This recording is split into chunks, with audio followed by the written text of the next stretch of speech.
Hi everyone, I hope you all are doing good. So today we are going to start the second chapter of your syllabus and chapter 12 of the Companies Act 2013, which is Meeting of Board and its Powers. This chapter has to be read with Companies Meeting of Board and its Powers Rules 2014. Sections यहाँ पे section 173 to 193 हमें पढ़ना है. 194 195 delete है आपका, MCA ने delete किया है, कंपनीज एक्ट से ही डिलीटेड है, इंस्टीट्यूट ने डिलीट नहीं किया है. ठीक है.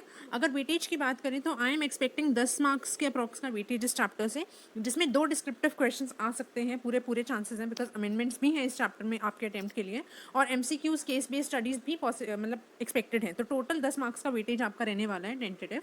उसके बाद अमेंडमेंट्स की बात करी जाए तो 5 to 6 पीनल प्रोविजंस में अमेंडमेंट है, which makes this chapter even more important. Already most important chapter है और अमेंडमेंट्स की वजह से और ज़्यादा इंपॉर्टेंट हो गया. ठीक है. फ्लैट पेनल्टी का कॉन्सेप्ट यहाँ पे इंट्रोड्यूस हुआ है कुछ सेक्शंस में, वो हम देखेंगे. अच्छा, बेसिक्स की बात करें तो इस चैप्टर को आपने 2 पोर्शन में डिवाइड कर सकते हैं. फर्स्ट पोर्शन जो है वो मीटिंग ऑफ बोर्ड की बात करता है कि बोर्ड मीटिंग कब होगी, कितनी बार होनी चाहिए साल में, किन कंपनीज को कुछ रिलैक्सेशन दिया है, कौन वोट कर सकता है, कौन वोट नहीं कर सकता, नोटिस कितने टाइम का होगा, कोरम क्या होगा, एक्सेट्रा. जो सेकंड पार्ट है वो पावर की बात करता है, बोर्ड की क्या पावर्स हैं, कौन कौन से डिसीजंस बोर्ड खुद ले सकता है, कौन से डिसीजंस लेने के लिए बोर्ड को शेयर होल्डर्स के पास जाना पड़ेगा, कौन से ओआर से डिसीजंस लिए जा सकते हैं, कौन से एसआर से लिए जाएंगे, कौन से के लिए यूनानिमस अप्रूवल चाहिए बोर्ड का, एक्सेट्रा. तो सेकंड पार्ट थोड़ा सा ज़्यादा प्रोसीजरल है और थोड़ा सा ज़्यादा इंपॉर्टेंट भी है फर्स्ट पार्ट के कंपैरिजन में. Overall the whole chapter is very important, but ज़्यादा चांसेस सेकंड पोर्शन से क्वेश्चन आने के हैं. ठीक है. मैंने यहाँ पे फर्स्ट और सेकंड पेजेस में कुछ आपको बेसिक पॉइंटर्स दिए हैं, वो सिर्फ आपको एक बेसिक अंडरस्टैंडिंग के लिए पढ़ना है. बिकॉज अभी तक हमने जहाँ पे भी बात करी बचपन से अभी तक हमने हमेशा जनरल मीटिंग की बातें करी हैं, हमें जनरल मीटिंग का आइडिया है. Now this time we are going to study about board meeting. ठीक है. तो मैंने यहाँ पे ये जो पॉइंटर्स दिए हैं, these are not at all relevant for your exam, just to enhance your basic understanding. मैंने यहाँ पे ये दिया है, आप इसको फर्दर रिविजन्स में इंक्लूड भी मत करना. फर्दर रिविजन आप डायरेक्ट 173 से स्टार्ट कर देना. ओके. सो 2 मिनट लगा के ये पॉइंटर्स पहले देख लेते हैं. देखो, बोर्ड मीटिंग में क्या होता है, हर एक डायरेक्टर के पास एक वोट होता है. यहाँ पे मेजॉरिटी हेड काउंट पे ली जाती है. वहाँ पे शेयर होल्डर्स की मीटिंग में, जनरल मीटिंग में मेजॉरिटी वोटिंग पे जाती है, लेकिन बोर्ड मीटिंग में हेड काउंट की मेजॉरिटी देखते हैं. Voting by show of hands allowed होता है, सिर्फ वोटिंग बाय पोल अलाउड नहीं होता. सिर्फ वो डायरेक्टर्स का वोट कंसिडर करते हैं जो कि प्रेजेंट और वोटेड होते हैं, मतलब जो प्रेजेंट है और उन्होंने वोट किया है. अगर कोई डायरेक्टर प्रेजेंट नहीं है या he has not voted at all, that shall not be considered. Okay. Equality of votes का मतलब क्या कि votes casted in favour is equal to votes casted against the resolution. इस केस में जनरली क्या मानेंगे, रेजोल्यूशन को लॉस्ट मानेंगे. 50-50% के केस में resolution shall not be deem to be passed, it shall be deem to be lost unless, जब तक कि चेयरपर्सन अपना कास्टिंग वोट यूज नहीं कर देता इन फेवर ऑफ रेजोल्यूशन. नाउ ये कास्टिंग वोट क्या होता है, चेयरपर्सन को एक एडिशनल वोट दिया जाता है. अगर आपका इक्वालिटी ऑफ वोट होता है तो उस केस में चेयरपर्सन के पास डिसीजन चला जाता है. बट ये जो कास्टिंग वोट है ये सिर्फ चेयरपर्सन ऑफ द बोर्ड को मिलता है, चेयरपर्सन ऑफ द मीटिंग को नहीं मिलता है. नाउ नाम से ही पता लग रहा होगा, चेयरपर्सन ऑफ द मीटिंग उस पर्टिकुलर मीटिंग के लिए अपॉइंट हुआ है और उसके मीटिंग स्टार्ट होने के 5 मिनट के अंदर अंदर उसको प्रेजेंट होना पड़ता है. But chairperson of the board in general आपकी बोर्ड मीटिंग्स के लिए अपॉइंट किया जाता है. उसके बाद इंटरेस्टेड डायरेक्टर, ये हम आगे पढ़ने वाले हैं. ये इंटरेस्टेड डायरेक्टर पार्टिसिपेट या वोट नहीं कर सकते आपके एक पर्टिकुलर बिजनेस पे, उसके बाद जिसमें वो इंटरेस्टेड होते हैं obviously.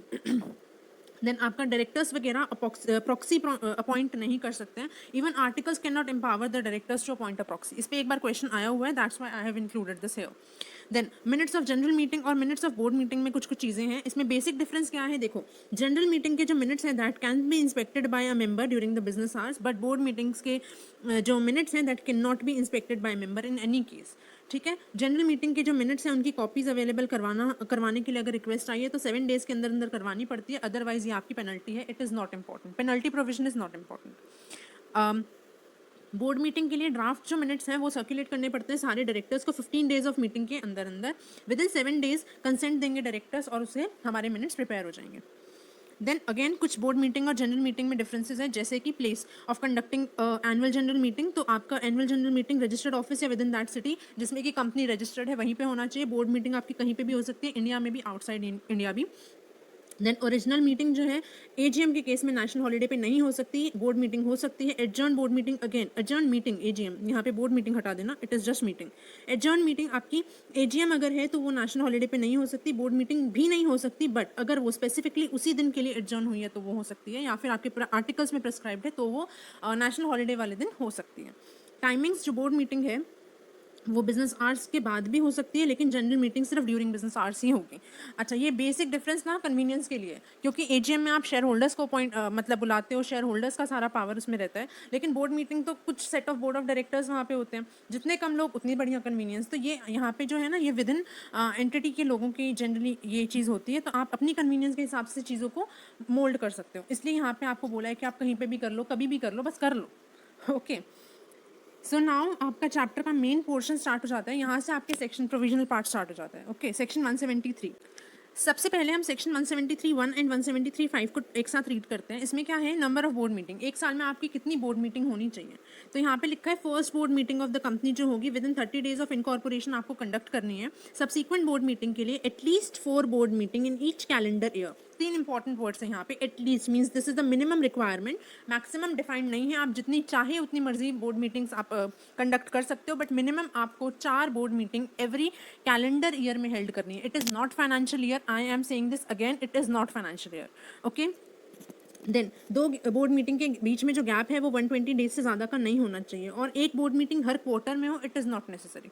Okay, then 1 person company, small company, dormant company, section 8 company and a private company which is a startup, इनको रिलैक्सेशन दिया है कि ये एक बोर्ड मीटिंग हेल्ड कर ले इन each half calendar year. Again calendar year, आधे साल में ये एक बोर्ड मीटिंग, पूरे साल में 2 बोर्ड मीटिंग ये हेल्ड कर सकते हैं, ये इनको रिलैक्सेशन दिया है। और 2 बोर्ड मीटिंग के बीच में जो गैप है वो 90 दिन से कम का नहीं होना चाहिए। ओके, तो जनरली कंपनी को 4 board meeting in each calendar year, और gap between 2 board meeting shall not exceed 120 days. और इनके लिए जो रिलैक्सेशन है, 1 person company, small company, dormant company, section 8 company and a private company which is a startup, at least 1 board meeting in each half calendar year and gap shall not be less than 90 days. Okay, कैसे याद रखेंगे, जहाँ पे ज़्यादा है वहाँ पे maximum gap, जहाँ पे कम नंबर ऑफ डेज है वहाँ पे मिनिमम गैप। ओके, देन यहाँ पे बोला है कि ये जो रिलैक्सेशन है ये सेक्शन 8 कंपनी को या private company which is a startup, इसको ये रिलैक्सेशन तभी मिलेगा when they have not defaulted in filing financial statement and annual return to ROC. Then यहाँ पे सेंट्रल गवर्नमेंट आपको एग्जाम्शन दे सकता है किसी भी क्लास या क्लास ऑफ कंपनीज को। क्या एग्जाम्शन, कि आप पे सेक्शन 173 अप्लाई ही नहीं होगा, या फिर section 173 subject to some modification exceptions आपके ऊपर अप्लाई होगा। देन ये इंटरलिंकिंग के पॉइंट्स हैं। आपने 167 में पढ़ा था कि अगर कोई डायरेक्टर यहाँ पे कोई भी बोर्ड मीटिंग अटेंड नहीं करता पास्ट 12 मंथ्स में, तो उसको वेकेट करना पड़ेगा अपना ऑफिस। लेकिन it is not the duty of a director to attend all the board meetings. हाँ, कोई भी बोर्ड मीटिंग अटेंड नहीं करी 12 महीने में तो वेकेशन होगा। ओके, और this section is not applicable to a 1 person company having 1 director only. Very logical. Then 173(2) पे आ जाते हैं। 173(2) में आपको याद होगा आपके कुछ ऐसे मैटर्स दे रखे थे जो आपके वीडियो कॉन्फ्रेंसिंग या ऑडियो विजुअल मोड से पॉसिबल नहीं थे। ठीक है, आपको फिजिकली प्रेजेंट होके ही उन मैटर्स को डिस्कस करना था। अभी फिर उसके बाद इसमें मई में एक अमेंडमेंट आई थी कि ये जो 5 मैटर्स थे, मैं मैटर्स बता देती हूँ आपके। आपके सबसे फर्स्ट था approval of annual financial statement, approval of board report, approval of prospectus, approval of amalgamation, merger, demerger, acquisition etcetera, and minutes of audit committee for consideration of financial statement including consolidated financial statement. Okay, ये 5 matters आपके video conferencing या audio visual mode से allowed नहीं थे। Right, उसके बाद इसमें एक अमेंडमेंट आया था कि अगर आपके फिजिकल प्रेजेंस में डायरेक्टर कोरम फॉर्म कर रहे हैं तो एडिशनल डायरेक्टर्स का मतलब वो नहीं 161 वाला, नो, जो मोर देन दी मिनिमम रिक्वायर्ड डायरेक्टर्स हैं, अगर वो चाहें तो वीडियो कॉन्फ्रेंसिंग से अटेंड कर सकते हैं। बट कोविड में क्या रिलैक्सेशन आया कि आप कोविड में इन सारे मैटर्स पे भी आप वीडियो कॉन्फ्रेंसिंग या ऑडियो विजुअल मोड्स के थ्रू डिसाइड कर सकते हो इन सब मैटर्स को। ठीक है, तो अभी ये वाला section is not at all relevant, because ये सारी जो चीज़ें थी, जो मेन सेक्शन था ना कि आपको वीडियो कॉन्फ्रेंसिंग से नहीं करना, वो ही हट गया। आप कर सकते हो कोविड की वजह से। Now, section 173(3) and 173(4) talks about notice of board meeting. Notice of board meeting, see, it must be in writing. Notice आपको हर एक डायरेक्टर को देना है, even if the director is interested, even if such a director is precluded from voting on proposed business. Precluded from voting मतलब he is restricted from voting, क्योंकि वो एक particular business में इंटरेस्टेड है, तो वहाँ पे उसका इंटरेस्ट है, इस वजह से वो वहाँ पे वोट अगर नहीं भी करने के लिए हो तो भी आपको नोटिस देना मैंडेटरी है। Even if the director informs that he will not be able to attend the board meeting. अगर डायरेक्टर खुद भी बोल देता है ना, यार मैं तो अटेंड नहीं कर पाऊंगा, मुझे कुछ मतलब मैं अटेंड नहीं कर पाऊंगा due to any reason, then also you have to give notice of board meeting to such a director. ठीक है, नोटिस ऑफ बोर्ड मीटिंग आपको हर डायरेक्टर को देना है इररिस्पेक्टिव ऑफ एनीथिंग। नाउ अगर आपने नोटिस नहीं दिया तो क्या, देखो कंपनीज एक्ट इस पे साइलेंट है, लेकिन जो जुडिशियल डिसीजंस आए ना वो क्या कहते हैं कि मीटिंग वॉइड हो जाएगी। अगर आपका एक्सीडेंटल ओमिशन भी हो गया ना तो भी मीटिंग वॉइड है। अनरीजनेबली शॉर्ट नोटिस दिया तो भी, एंड अगर स्ट्रेंजर्स भी पार्टिसिपेट कर जाते हैं बाई चांस आपकी मीटिंग में, तो आपकी मीटिंग जो है वो वॉइड होगी। लेकिन आपने नोटिस तो दिया लेकिन वो एज पर रिक्वायरमेंट नहीं दिया, और डायरेक्टर्स ने अगर उसे अटेंड कर लिया विदाउट एनी ऑब्जेक्शन, तो आपकी मीटिंग वॉइड नहीं होगी। ठीक है, और डायरेक्टर के पास एक वो है कि आप सब्सिक्वेंटली उसको रेटिफाई कर सकते हो, ठीक है। Then mode of sending notice, notice आप हैंड डिलीवरी पोस्ट इलेक्ट्रॉनिकली कैसे भी दे सकते हो। कहाँ पे देना है आपको notice? With the address registered with the company in India और अब्रॉड। आपके पास डायरेक्टर का अगर इंडियन एड्रेस है तो इंडियन, फॉरेन एड्रेस है तो फॉरेन, आप दोनों में से किसी पे भी नोटिस भेज सकते हो। नाउ ये पॉइंट इंपॉर्टेंट क्यों है? क्योंकि आगे आप एक रेजोल्यूशन बाय सर्कुलेशन का प्रोविजन पढ़ोगे, उसका नोटिस जो होगा ना रेजोल्यूशन बाय सर्कुलेशन, वो सिर्फ आप इंडियन एड्रेस पे ही दे सकते हो। एमसीक्यू आ सकता है, एक बार आ रखा है, प्रोबेबिलिटी अच्छी खासी है, ठीक है, कंफ्यूज करने के लिए। Normal notice of board meeting Indian या फॉरेन दोनों एड्रेसेस पे दिया जा सकता है, लेकिन रेजोल्यूशन बाय सर्कुलेशन का नोटिस सिर्फ इंडियन एड्रेस पे ही दिया जाता है। Okay, then adjourn board meeting का नोटिस जनरली तो जरूरी नहीं है, लेकिन अगर आर्टिकल्स कहते हैं तो आपको देना पड़ेगा, या फिर अगर आपका एडजर्नमेंट इनडेफिनेट पीरियड के लिए हो रहा है तो आपको notice of adjourn board meeting भी देना पड़ेगा। Then agenda of the notice may और may not be specified in the notice, but कुछ कुछ ऐसे सर्कमस्टांसेस है जहाँ पे आपको एजेंडा स्पेसिफाई करना पड़ेगा। क्या क्या सर्कमस्टांसेस है? अगर कंपनी अपॉइंट करती है मैनेजिंग डायरेक्टर को, एक ऐसे पर्सन को जो ऑलरेडी मैनेजिंग डायरेक्टर या मैनेजर है दूसरी कंपनी में, उसको आप अपॉइंट कर रहे हो एज अ मैनेजिंग डायरेक्टर, तो आपको specific notice, that means agenda भी मेंशन करना पड़ेगा। अगर कंपनी एक ऐसे कॉन्ट्रैक्ट में एंटर करती है जो कि आपके रिलेटेड पार्टी के साथ होने वाला है, तो आपको एजेंडा भी मेंशन करना पड़ेगा। या तो फिर अगर आप whole time director, managing director, manager के टर्म्स ऑफ अपॉइंटमेंट अप्रूव कर रहे हो तो उसके लिए आपको एजेंडा मेंशन करना पड़ेगा, या फिर if it is required by the articles, it is not important, ठीक है। बस मैंने यहाँ पे डाल दिया for the sake of coverage. Now length of notice, minimum आपका 7 डेज का नोटिस होना चाहिए, लेकिन शॉर्टर नोटिस अलाउड है अगर कंपनी के पास अगर एक या एक से ज़्यादा इंडिपेंडेंट डायरेक्टर है और एक इंडिपेंडेंट डायरेक्टर मिनिमम अगर वहाँ पे प्रेजेंट है तो शॉर्टर नोटिस दे सकते हो। In case independent director present नहीं है तो जो आपने डिसीजन लिया है वो आप सारे के सारे डायरेक्टर्स को सर्कुलेट कर दो, and that decision shall be final only on ratification by at least one independent director. और अगर आपकी कंपनी में इंडिपेंडेंट डायरेक्टर नहीं है, या तो फिर आपकी कंपनी लाइबल ही नहीं है टू अपॉइंट इंडिपेंडेंट डायरेक्टर, आपकी कंपनी उसमें फॉल नहीं करती उस रूल 4 की लिमिट में, या लिस्टेड नहीं है और फॉल भी नहीं कर रही, प्राइवेट कंपनी टाइप की कंपनी है, तो आप शॉर्टर नोटिस दे सकते हो, नॉट एन इशू। इस पे क्वेश्चन आया हुआ है, इसको एक बार दोबारा देख लेते हैं। Length of notice generally 7 days का होना चाहिए। शॉर्टर नोटिस आप दे सकते हो दो टाइप की कंपनीज, अगर आपकी कंपनी के लाइबल इंडिपेंडेंट डायरेक्टर अपॉइंट करने के लिए तो एटलीस्ट एक इंडिपेंडेंट डायरेक्टर जो है वो प्रेजेंट होना चाहिए। अगर कोई इंडिपेंडेंट डायरेक्टर प्रेजेंट नहीं है तो एटलीस्ट जो डिसीजन आपने लिया है बाकी डायरेक्टर्स ने, वो डिसीजन आपको एटलीस्ट एक इंडिपेंडेंट डायरेक्टर से रेटिफाई करवाना है। सर्कुलेट सारे इंडिपेंडेंट डायरेक्टर को करना है, रेटिफाई एक इंडिपेंडेंट डायरेक्टर करेगा, तब वो डिसीजन अपना फाइनल हो जाएगा। और अदर कंपनीज के केस में जहाँ इंडिपेंडेंट डायरेक्टर को अपॉइंट करने की जरूरत नहीं है, वहाँ पे आप नॉर्मली शॉर्टर नोटिस पे आप ले सकते हो डिसीजन। ओके, अच्छा, अगर आपने नोटिस नहीं दिया तो यहाँ पे एक पेनल्टी है, 25,000 रुपये की ऑफिसर को पेनल्टी लगेगी। कंपनी को नहीं लगेगी क्योंकि कंपनी खुद जाके नोटिस नहीं देती है, कोई ना कोई person on behalf of company देगा नोटिस। तो जिसकी भी ड्यूटी थी, अगर उसने नोटिस नहीं दिया, 25,000 रुपये की फ्लैट पेनल्टी। ओके, ये न्यू अमेंडेड पेनल्टी नहीं है, ये पहले की पेनल्टी है, but still it is important. Now section 174 हमारा again important section, it talks about quorum for a board meeting. देखो, कोरम अगर आपकी बोर्ड मीटिंग में नहीं हुआ, आपका कोई भी बिजनेस जो ट्रांजैक्ट हो रहा है वो नहीं हो सकता unless the quorum is present in a board meeting, no business can be transacted. कोई भी आप डिसीजन नहीं ले सकते अगर कोरम ही प्रेजेंट नहीं है तो। ओके, तो रिक्वायर्ड कोरम कितना है? It says 1/3 of total strength और 2 directors whichever is higher. अगर आपकी सेक्शन 8 कंपनी है, provided it has not defaulted in filing financial statement and annual return, तो आपका कोरम होगा 25% ऑफ टोटल डायरेक्टर्स और 8 members whichever is lower, but that lower limit can not go below 2, but not less than 2 directors, मतलब 2 तो minimum होने ही चाहिए। उसके बाद अगर आपके इंटरेस्टेड डायरेक्टर्स जो हैं 2/3 ऑफ टोटल स्ट्रेंथ से ज़्यादा इंटरेस्टेड डायरेक्टर्स हैं आपके, तो रिमेनिंग डिसइंटरेस्टेड डायरेक्टर्स और 2 directors whichever is higher, ये आपका कोरम हो जाएगा। ठीक है, जनरली कोरम कितना? 1/3 और 2 विच एवर इज हायर। अगर 1/3 और 2 ना, तो 1/3 अगर मतलब अगर मेरे 2/3 बचे, 2/3 से ज़्यादा इंटरेस्टेड है तो 1/3 तो ये सेटिस्फाई नहीं कर पाओगे आप, ये वाली क्राइटेरिया। तो what does it says? It says कि रिमेनिंग डिसइंटरेस्टेड डायरेक्टर और 2 director whichever is higher. और अगर रिमेनिंग डिसइंटरेस्टेड डायरेक्टर सपोज कम, मतलब आपके पास उतने डायरेक्टर से नहीं बचे, तो यहाँ पे आ जाओ। आपको क्या करना है? If the remaining disinterested directors falls less than 2, तो continuing director can not act and they shall either increase the number of directors और summon a general meeting for deciding upon that particular matter. ठीक है, उसके बाद section 8 company को क्या बोला है? 25% ऑफ टोटल स्ट्रेंथ और 8 members whichever is lower, but the lower shall not be less than 2 directors. अच्छा, ये जो रिलैक्सेशन है ये तभी मिलेगी if it has not defaulted in filing financial statement and annual return to ROC। Now interested directors generally अपने count नहीं करते हैं for the purpose of quorum, लेकिन प्राइवेट कंपनी के केस में आफ्टर डिस्क्लोजर ऑफ इंटरेस्ट आप उनको count कर सकते हो और वो वोट भी कर सकते हैं, बट सिर्फ प्राइवेट कंपनी के केस में after the disclosure of interest. Okay, then higher quorum अगर आपका एज पर आर्टिकल्स है तो ओके, बट लोअर नहीं हो सकता। आर्टिकल्स ये नहीं बोल सकते कि एक बंदा अगर वहाँ पे प्रेजेंट होगा तो भी हम काम चला देंगे, नो, मिनिमम आपका 2 ही होना चाहिए। ठीक है ना। आर्टिकल्स हायर प्रिस्क्राइब कर सकते हैं पर लोअर प्रिस्क्राइब नहीं कर सकते।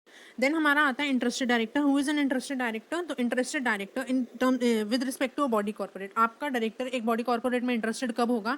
जब आपका director along with other director 2% से ज़्यादा की शेयर होल्डिंग उस बॉडी कॉर्पोरेट में रख रहा है, या आपका डायरेक्टर उस बॉडी कॉर्पोरेट का प्रमोटर, मैनेजर या सीईओ है। ठीक है। अगर फर्म या अदर एंटिटी में इंटरेस्टेड कब होगा आपका डायरेक्टर? जब आपका डायरेक्टर उस फर्म या अदर एंटिटी का पार्टनर, ओनर या मेंबर है। ठीक है। ये इंटरेस्टेड डायरेक्टर सेक्शन 184 में आगे आपको काम आने वाला है। देन कोरम पे थे, कोरम पे वापस आ जाते हैं। अगर कोरम नहीं हुआ तो क्या होगा? अगर कोरम नहीं होता एक पर्टिकुलर बोर्ड मीटिंग में, तो वहाँ वो मीटिंग एडजर्न हो जाएगी to the next week, same day, time and place, and if such a day is a national holiday then to the succeeding day. Then adjourn board meeting का आपको fresh notice देने की जरूरत नहीं होती। और अगर एडजर्न बोर्ड मीटिंग पे भी कोरम नहीं होता है तो adjourn board meeting can not be held, इस पे क्वेश्चन आया हुआ है। ठीक है। देन कोरम जो है वो through out the board meeting present रहना पड़ेगा। अगर डायरेक्टर्स बीच में छोड़ के चले जाते हैं और रिमेनिंग डायरेक्टर्स कोरम नहीं रह पाता, तो रेजोल्यूशन जो होगा, जो भी सब्सिक्वेंट रेजोल्यूशन होगा, that shall be treated to be invalid. For example minimum आपको 2 बोला हुआ है।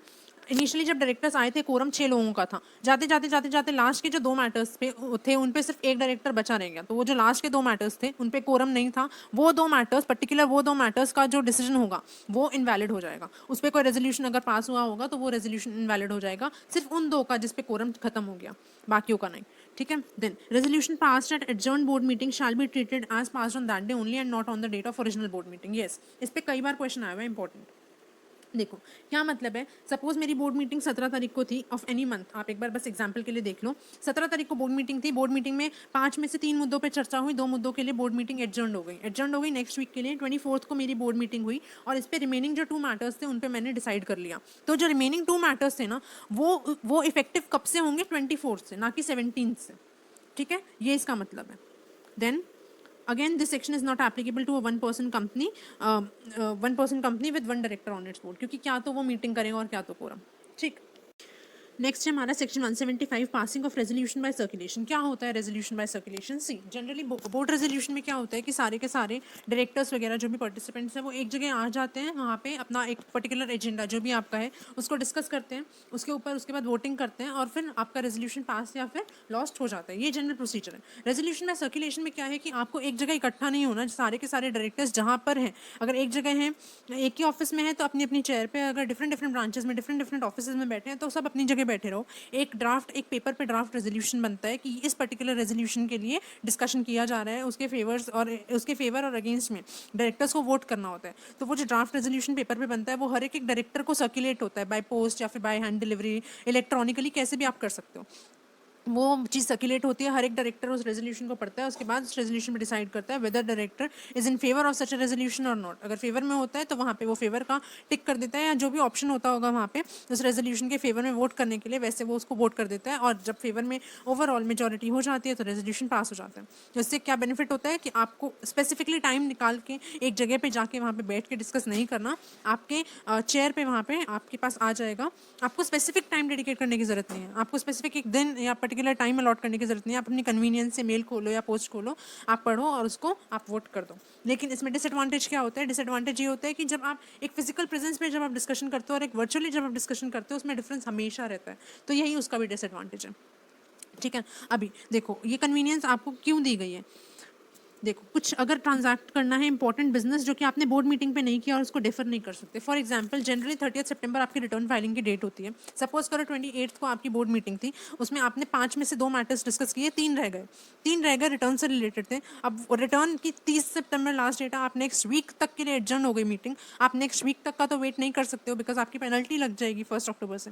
तो आप इमीडिएट बेसिस पे एक डिसीजन पे पहुंच जाओ, एक रेजोल्यूशन पास कर दो। इसके लिए आपको एक ये रिलैक्सेशन दिया है। अगर रूटीन मैटर, कोई ऐसा मैटर जिसके लिए आपको लगता है कि यार इतनी छोटी सी बात है, उसको डिस्कस करने के लिए बोर्ड मीटिंग कंडक्ट करनी इज नॉट नेसेसरी, तो उसके लिए, और cost of conducting board meeting is higher. अगर आपको लगता है इस पर्टिकुलर रेजोल्यूशन को डिसाइड करने के लिए उससे मेरे को बेनिफिट, इस पर्टिकुलर मैटर से मेरे को 10 लाख का बेनिफिट होना है, लेकिन मेरा जो cost of conducting board meeting है वो 12 लाख रुपए है, सारे के सारे लोग एक जगह पे आएंगे, हॉल का रेंटल, देन स्नैक्स, लोगों का डिनर वगैरह एक्सेट्रा जो भी है, वो मेरा cost of conducting board meeting उससे भी हायर है जितना मेरे को बेनिफिट होने वाला है। ठीक है। तो इस केस में आप क्या कर सकते हो, रेजोल्यूशन बाय सर्कुलेशन से आप एक पर्टिकुलर रेजोल्यूशन पास कर सकते हो ना।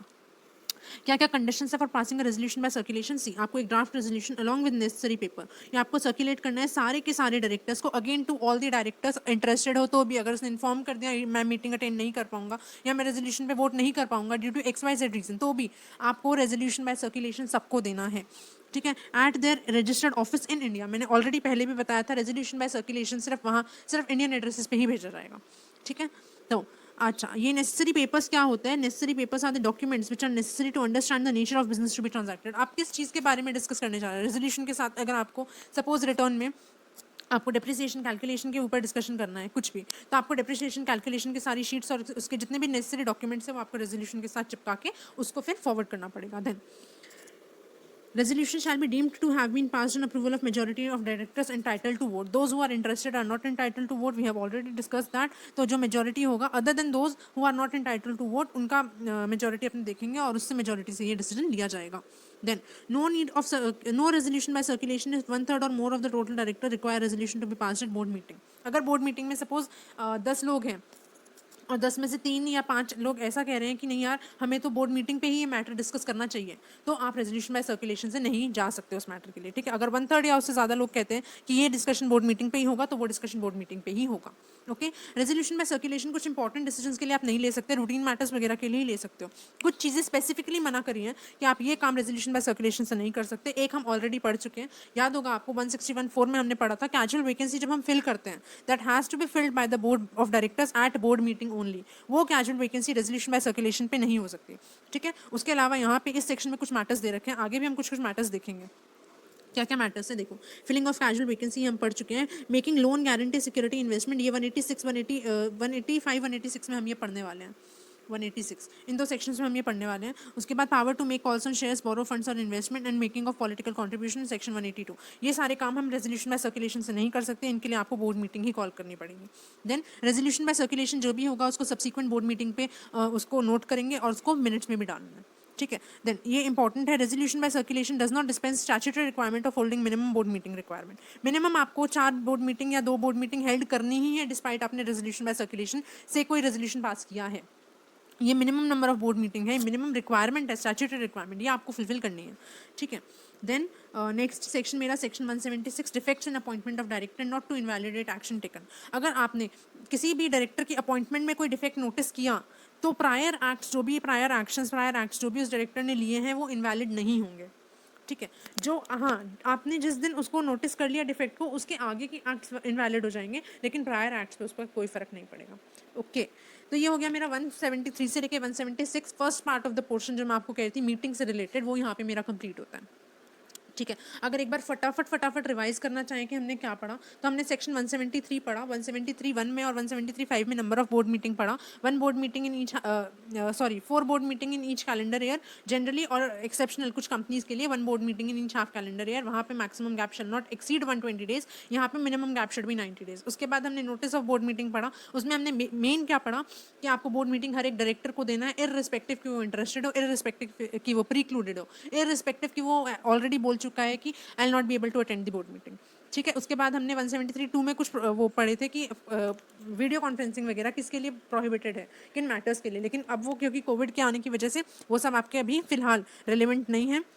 उसके बाद हमने पढ़ा 174 डायरेक्ट, उसमें कोरम था, कोरम में 1/3 ऑफ टोटल डायरेक्टर्स और 2 directors whichever is higher, section 8 company no default के केस में 25% ऑफ मेंबर्स और 8 members whichever is lower but can not go below 2, यानी कि मिनिमम 2 तो होने ही चाहिए। अगर इंटरेस्टेड डायरेक्टर 2/3 से ज़्यादा है तो रिमेनिंग डिसइंटरेस्टेड डायरेक्टर और 2 director whichever is higher, और अगर रिमेनिंग डिसइंटरेस्टेड डायरेक्टर 2/3 से भी कम हो जाते हैं तो उस केस में हम क्या करेंगे, या तो आप इंक्रीज करोगे अपने नंबर ऑफ डायरेक्टर्स या फिर you will summon a board meeting, you will summon a general meeting. उसके बाद सेक्शन 175 हमने पढ़ा, रेजोल्यूशन बाय सर्कुलेशन, अपने को क्या करना है, draft resolution along with necessary paper सारे के सारे डायरेक्टर्स को इंडियन एड्रेस पे देना है। उसके बाद अगर 1/3 या उससे ज़्यादा लोग कह रहे हैं कि resolution has to be passed at board meeting only, तो रेजोल्यूशन बाय सर्कुलेशन नहीं हो सकता। कुछ मैटर्स के लिए स्पेसिफिकली रेजोल्यूशन बाय सर्कुलेशन को मना किया गया है, जैसे कि filling of casual vacancy, political contribution, making loan investment guarantee security, power to make calls on shares. Okay, उसके बाद हमने एक क्लास पढ़ा कि जो अपना रेजोल्यूशन बाय सर्कुलेशन है that shall not dispense of the minimum requirement of holding a board meeting. आपको मिनिमम 4 या 2 बोर्ड मीटिंग एक कैलेंडर में होल्ड करनी ही है, irrespective of resolution of circulation आपने कोई पास किया हो या नहीं किया हो, रेजोल्यूशन बाय सर्कुलेशन। ओके, और अगर आपके कोई प्रायर एक्ट्स हैं, अगर डिफेक्ट इन अपॉइंटमेंट मिलता है तो प्रायर एक्ट्स वैलिड रहेंगे पोस्ट पोस्ट नोटिसिंग दी फैक्ट कि यहाँ पे कोई डिफेक्ट था अपॉइंटमेंट में, उसके पोस्ट में, उसके बाद में जो थे वो वाले सारे एक्ट इनवैलिड हो जाएंगे, प्रायर एक्ट्स वैलिड रहेंगे। So I think I'm very clear till here. Let us begin with the second portion, section 177, audit committee. First of all we need to see की कॉन्स्टिट्यूशन किन के लिए mandatory audit committee को constitute करना, तो ये independent director वाली same है limit. Okay, let us see listed companies को mandatory and unlisted public companies, अगर कोई भी एक क्राइटेरिया मेरा मीट होता है, paid up capital is more than equal to 10 crore, turnover is more than equal to 100 crore और outstanding loan debenture deposit is more than 50 crore, तो अपने को ऑडिट कमेटी मैंडेटरी कॉन्स्टिट्यूट करना है। देन फॉर दीज कंपनीज आपको ऑडिट कमेटी कॉन्स्टिट्यूट करने की requirement नहीं है for a joint venture Holi owned subsidiary under domain company, irrespective कि आप इन क्राइटेरिया में फॉल कर रहे हो, आपको ऑडिट कमेटी कॉन्स्टिट्यूट नहीं करना for these 3 companies. Okay, then composition क्या होगा ऑडिट कमेटी का, मिनिमम 3 डायरेक्टर्स होने चाहिए, मेजॉरिटी इंडिपेंडेंट होने चाहिए। आपका अगर मैं 149 से रिलेट करवाऊँ, वहाँ पे भी लिमिट सेम थी और वहाँ पे बोला था मिनिमम 2 डायरेक्टर्स इंडिपेंडेंट होने चाहिए अगर उसमें फॉल करता है, और यहाँ पे भी लिमिट सेम है। एग्जाम्पल से समझें, अगर सपोज एक कंपनी है जिसका पेड अप शेयर कैपिटल है 15 करोड़ रुपीज़ और उसके डायरेक्टर्स हैं टोटल 6, तो 149 क्या कहता है कि अगर paid up share capital is more then 10 crore rupees आपको मिनिमम 2 इंडिपेंडेंट डायरेक्टर अपॉइंट करने हैं। बट 177 क्या कहता है कि अगर आपके paid up share capital is more then 10 crore rupees तो आप इस सेक्शन में फॉल करते हो जहाँ पे आपका मेजॉरिटी इंडिपेंडेंट होना चाहिए। 6 का मेजॉरिटी कम्स टू 4, यानी कि आपका ये बोलता है ये वाला सेक्शन की 4 डायरेक्टर्स इंडिपेंडेंट होने चाहिए। नाउ याद होगा आपको सेक्शन 149 में एक जगह हमने पढ़ा था कि अगर इंडिपेंडेंट डायरेक्टर की रिक्वायरमेंट ऑडिट कमेटी की कॉन्स्टिट्यूशन की वजह से ज़्यादा आती है तो आपको वो ज़्यादा number of independent director appoint करने पड़ेंगे। सो एज अ कंक्लूजन आपको at least 4 independent director in such company appoint करना है out of 6 directors, 4 need to be independent directors. Okay, I hope I am very clear. Now अगर audit committee आपका auditors report को consider कर रही है तो वहाँ पे ऑडिटर की मैनेजरल पर्सोनल जो है they can participate in the board meeting but they can not vote, they have a right to have heard but they can not vote on any particular matter. Now functions of audit committee very important, हमने पढ़ लिया कि किन लोगों को audit committee बनानी है, कौन कौन कितने उसमें इंडिपेंडेंट डायरेक्टर होने चाहिए, मिनिमम कितने होने चाहिए, फलाना फलाना। बट अपने ऑडिट कमेटी क्यों बना रहे हैं, ऑडिट कमेटी क्या करने वाली है। देखो ऑडिट कमेटी का वैसे तो बहुत सारे काम हो गए, जैसे वैल्यूएशन हो गया आपका, उसके बाद आपका इंटर कॉर्पोरेट लोन्स एडवांसेस को चेक करना, उसके बाद आपका ऑडिटर का रेम्यूनरेशन, ऑडिटर का अपॉइंटमेंट वगैरह देखना। लेकिन जो एग्जामिनेशन पॉइंट ऑफ व्यू से जो सबसे इंपॉर्टेंट फंक्शन है वो है आपका रिलेटेड पार्टी ट्रांजैक्शन को अप्रूवल। अगर कोई भी रिलेटेड पार्टी ट्रांजैक्शन हमारी बियॉन्ड द लिमिट होती है तो उसका अप्रूवल आपको ऑडिट कमेटी से लेना होता है, इट इज़ मैंडेटरी। ठीक है, सेक्शन 188 में हम कुछ ट्रांजैक्शंस पढ़ेंगे, उनकी कुछ लिमिट्स पढ़ेंगे। अगर विद इन लिमिट आप कोई रिलेटेड पार्टी के साथ ट्रांजैक्शन कर रहे हो तो आपको ऑडिट कमेटी के अप्रूवल की जरूरत नहीं है। लेकिन अगर आप beyond those limit specified under section 188, अगर आप बियॉन्ड दोज लिमिट कोई ट्रांजैक्शन कर रहे हो विद द रिलेटेड पार्टी तो आपको ऑडिट कमेटी का अप्रूवल लेना पड़ेगा। ठीक है, नाउ ऑडिट कमेटी का अप्रूवल आप कैसे ले सकते हो, आप या तो हर एक ट्रांजैक्शन के लिए अप्रूवल ले सकते हो या तो फिर आपको एक रिलैक्सेशन दिया है कि अगर आप ह्यूज नंबर ऑफ ट्रांजैक्शंस कर रहे हो तो आपको like not taking transaction wise approval, you can take a collective approval for all the transactions, that is known as omnibus approval in law language। ठीक है, मैंने यहाँ पे दे रखा है, नीचे आ जाओ। ऑमनिबस अप्रूवल और related party transaction require approval of audit committee, ये हमने ऑलरेडी पढ़ लिया कि रिलेटेड पार्टी की ट्रांजैक्शन जितनी भी होंगी उनको अप्रूवल लेना पड़ेगा ऑडिट कमेटी का। लेकिन irrespective of individual approval for each transaction, you can take a collective approval, but such a collective approval, omnibus approval, shall be subject to these things। maximum value of transaction आप define कर सकते हो in aggregate, then maximum value per transaction, then आपको हर एक transaction को review करना पड़ेगा at reasonable interval, and then transaction which cannot be subject to omnibus approval, कौन को आप ऐसा डिफाइन कर सकते हो कि ये ऐसी ट्रांजैक्शंस है जिसके लिए omnibus approval is not sufficient। okay, then omnibus approval जो है that is valid for a period of 1 financial year only, and omnibus approval shall not be made for selling or disposing whole or part of the undertaking। this is important, you cannot take omnibus approval for selling or disposing the undertaking, whole or part of the undertaking। then वापस आ जाओ, उसके बाद ये एक important amendment है जो I think November 19 वाले attempt में आपकी इंट्रोड्यूस हुई थी, but no question has been asked on this till yet. So आपके लिए ये बहुत इंपॉर्टेंट है, और फिर इसमें इसी के पीनल प्रोविजंस में भी अमेंडमेंट है ऑडिट कमेटी के, तो ये सेक्शन आपके लिए बहुत इंपॉर्टेंट है। सी क्या प्रोविजन इंसर्ट हुआ था, in case of transaction other than related party transaction audit committee shall make representation to the board. What does it mean? देखो अभी हमने पढ़ा रिलेटेड पार्टी ट्रांजैक्शन जो है उसके लिए आपको अप्रूवल लगेगा ऑडिट कमेटी का, लेकिन जो ट्रांजैक्शन रिलेटेड पार्टी ट्रांजैक्शन नहीं है, other than related party transaction के लिए भी ऑडिट कमेटी को रिकमेंडेशन देना पड़ेगा बोर्ड को। Okay, then this is important. एक और प्रोविजन ऐड हुआ था, transaction amounted to less than 1 crore rupees entered into by officer और director without obtaining approval of audit committee and is not ratified within 3 months from the date of transaction, then such a transaction shall be voidable at the option of audit committee. And if such a transaction is with related party to any director concerned shall indemnify the company against the loss incurred by it. What does it mean? अगर आपके किसी भी director या officer ने 1 crore से कोई कम का transaction करा है without obtaining approval of audit committee और 3 महीने तक भी अप्रूवल नहीं लिया, 3 महीने तक भी ट्रांजैक्शन के रेटिफाई नहीं करवाया ऑडिट कमेटी से, तो वो ट्रांजैक्शन वॉइडेबल होगा at the option of audit committee. या आपने वॉइडेबल एट द ऑप्शन पढ़ा होगा। What does it mean? See it mean कि ऑडिट कमेटी डिसाइड करेगी कि उस ट्रांजैक्शन को वैलिड डिक्लेयर करना है या वॉइड डिक्लेयर करना है। It will be the option of audit committee. ठीक है, सो इट मीन्स कि अगर कोई भी ट्रांजैक्शन है 1 crore से कम का है, कोई भी डायरेक्टर ने किया है और उसका अप्रूवल हमने नहीं लिया, ठीक, और 3 महीने तक भी नहीं लिया, वैसे तो पहले अप्रूवल लेना पड़ता है लेकिन पहले अप्रूवल नहीं लिया, प्रायर अप्रूवल, और अप्रूवल 3 महीने तक भी नहीं लिया, तो वो ट्रांजैक्शन को ऑडिट कमेटी डिसाइड करेगी कि उसको वैलिड करार करना है कि वॉइड करार करना है। Okay, this is the meaning of voidable eight the option of audit committee. और अगर सपोज ये एक रिलेटेड पार्टी ट्रांजैक्शन है इन द सेंस कि ये related party of the director से हुआ है, डायरेक्टर ने इसको ट्रांजैक्शन को रूट ऐसे किया कि डायरेक्टर ने खुद से ना करके अपने किसी थर्ड पार्टी, अपने किसी अपने किसी रिलेटिव के साथ ये ट्रांजैक्शन किया है और इससे अगर कंपनी को कोई लॉस हुआ है तो डायरेक्टर को वो लॉस की भरपाई करनी पड़ेगी। देन ये जो है अबव प्रोविजोस जो दोनों प्रोविजो हैं, they shall not apply to a transaction between a holding and a wholly owned subsidiary. Okay, तो अगर मैं एक बार इसको फटाफट से समराइज करूं सेक्शन को, तो ऑडिट कमेटी का constitution same as independent director, composition में मिनिमम 3 डायरेक्टर्स होने चाहिए, मेजॉरिटी इंडिपेंडेंट होनी चाहिए। फंक्शंस में मेन फंक्शन है मेरा अप्रूवल रिलेटेड पार्टी ट्रांजैक्शन का, उसके बाद रिलेटेड पार्टी ट्रांजैक्शन को अप्रूव करेंगे और other than related party transaction के लिए रिकमेंडेशन देगी audit committee to the board of director. अगर डायरेक्टर के साथ 1 crore से कम का कोई भी ट्रांजैक्शन हुआ है विदाउट अप्रूवल और 3 महीने तक भी अप्रूवल नहीं लिया ऑडिट कमेटी से, तो वो ट्रांजैक्शन वॉइडेबल होगा at the option of audit committee. Omnibus approval भी ले सकते हैं, omnibus approval may be subject to maximum value of transaction, maximum value per transaction that cannot be subject to omnibus approval, and review shall be made at reasonable intervals. Okay, so this is all about this particular section. Then section 177 एक और चीज़ की बात करता है which is vigil mechanism. What is vigil mechanism? अगर आपने industrial training कर रखी होगी तो आपको थोड़ा थोड़ा आइडिया होगा, अगर आपने नहीं भी कर रखी है तो आपने पढ़ा होगा कि अपने एम्प्लॉयज़ के विक्टिमाइजेशन को प्रिवेंट करने के लिए कंपनी एक मैकेनिज्म प्रोवाइड करती है। कहीं कहीं पे आपने देखा होगा, अब तो बहुत कॉमन हो गई ये चीज़ कि कंपनी ना एक फीडबैक बॉक्स लगा देती है जहाँ पे आपको अपना नाम वगैरह डालने की भी ज़रूरत नहीं होती, लेकिन आपको क्या कष्ट हो रहा है ऑर्गेनाइजेशन में आप उसमें पर्ची डाल सकते हो।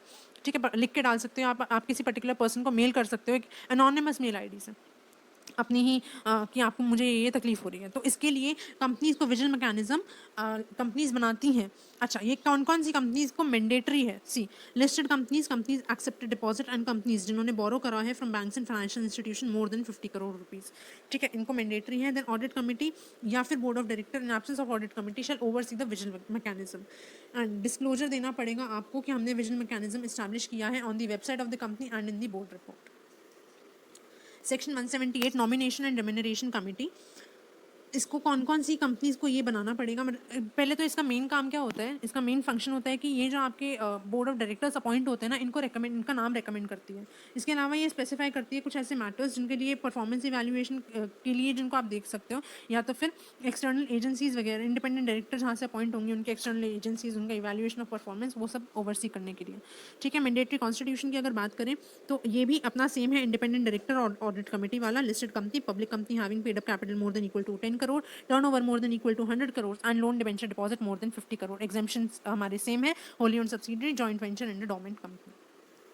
कॉम्पोजिशन में 3 और मोर नॉन एग्जीक्यूटिव डायरेक्टर्स होने चाहिए, यहाँ पे मेजॉरिटी अपने इंडिपेंडेंट होने चाहिए। Not important from an examination point of view because इसमें ना कोई चेंज है और ना कोई ऐसा सेक्शन है जो कि पूछने लायक सेक्शन हो, but just for the purpose of coverage I am covering it. Then section 178 आपका stake holder relationship committee. To address the grievance of security holder, आपका इसका कॉन्स्टिट्यूशन होता है। इसका कॉन्स्टिट्यूशन किन के लिए मैंडेटरी है, जहाँ पे 1000 से ज़्यादा सिक्योरिटी होल्डर्स हों at any point of time. ना सिक्योरिटी होल्डर्स में आपके share holders, equity as well as preference debenture holders, आपने कोई और टाइप की सिक्योरिटीज अगर इशू कर रखी हो सिक्योरिटी मार्केट में तो उनके होल्डर्स वगैरह भी इंक्लूड होंगे। देन कॉम्पोजिशन में क्या होगा अपना, चेयरपर्सन जो है वो नॉन एग्जीक्यूटिव डायरेक्टर होगा और other members as may be decided by the board. However this section is not applicable to a section 8 company provided it has not defaulted in filing financial statement and annual return to ROC.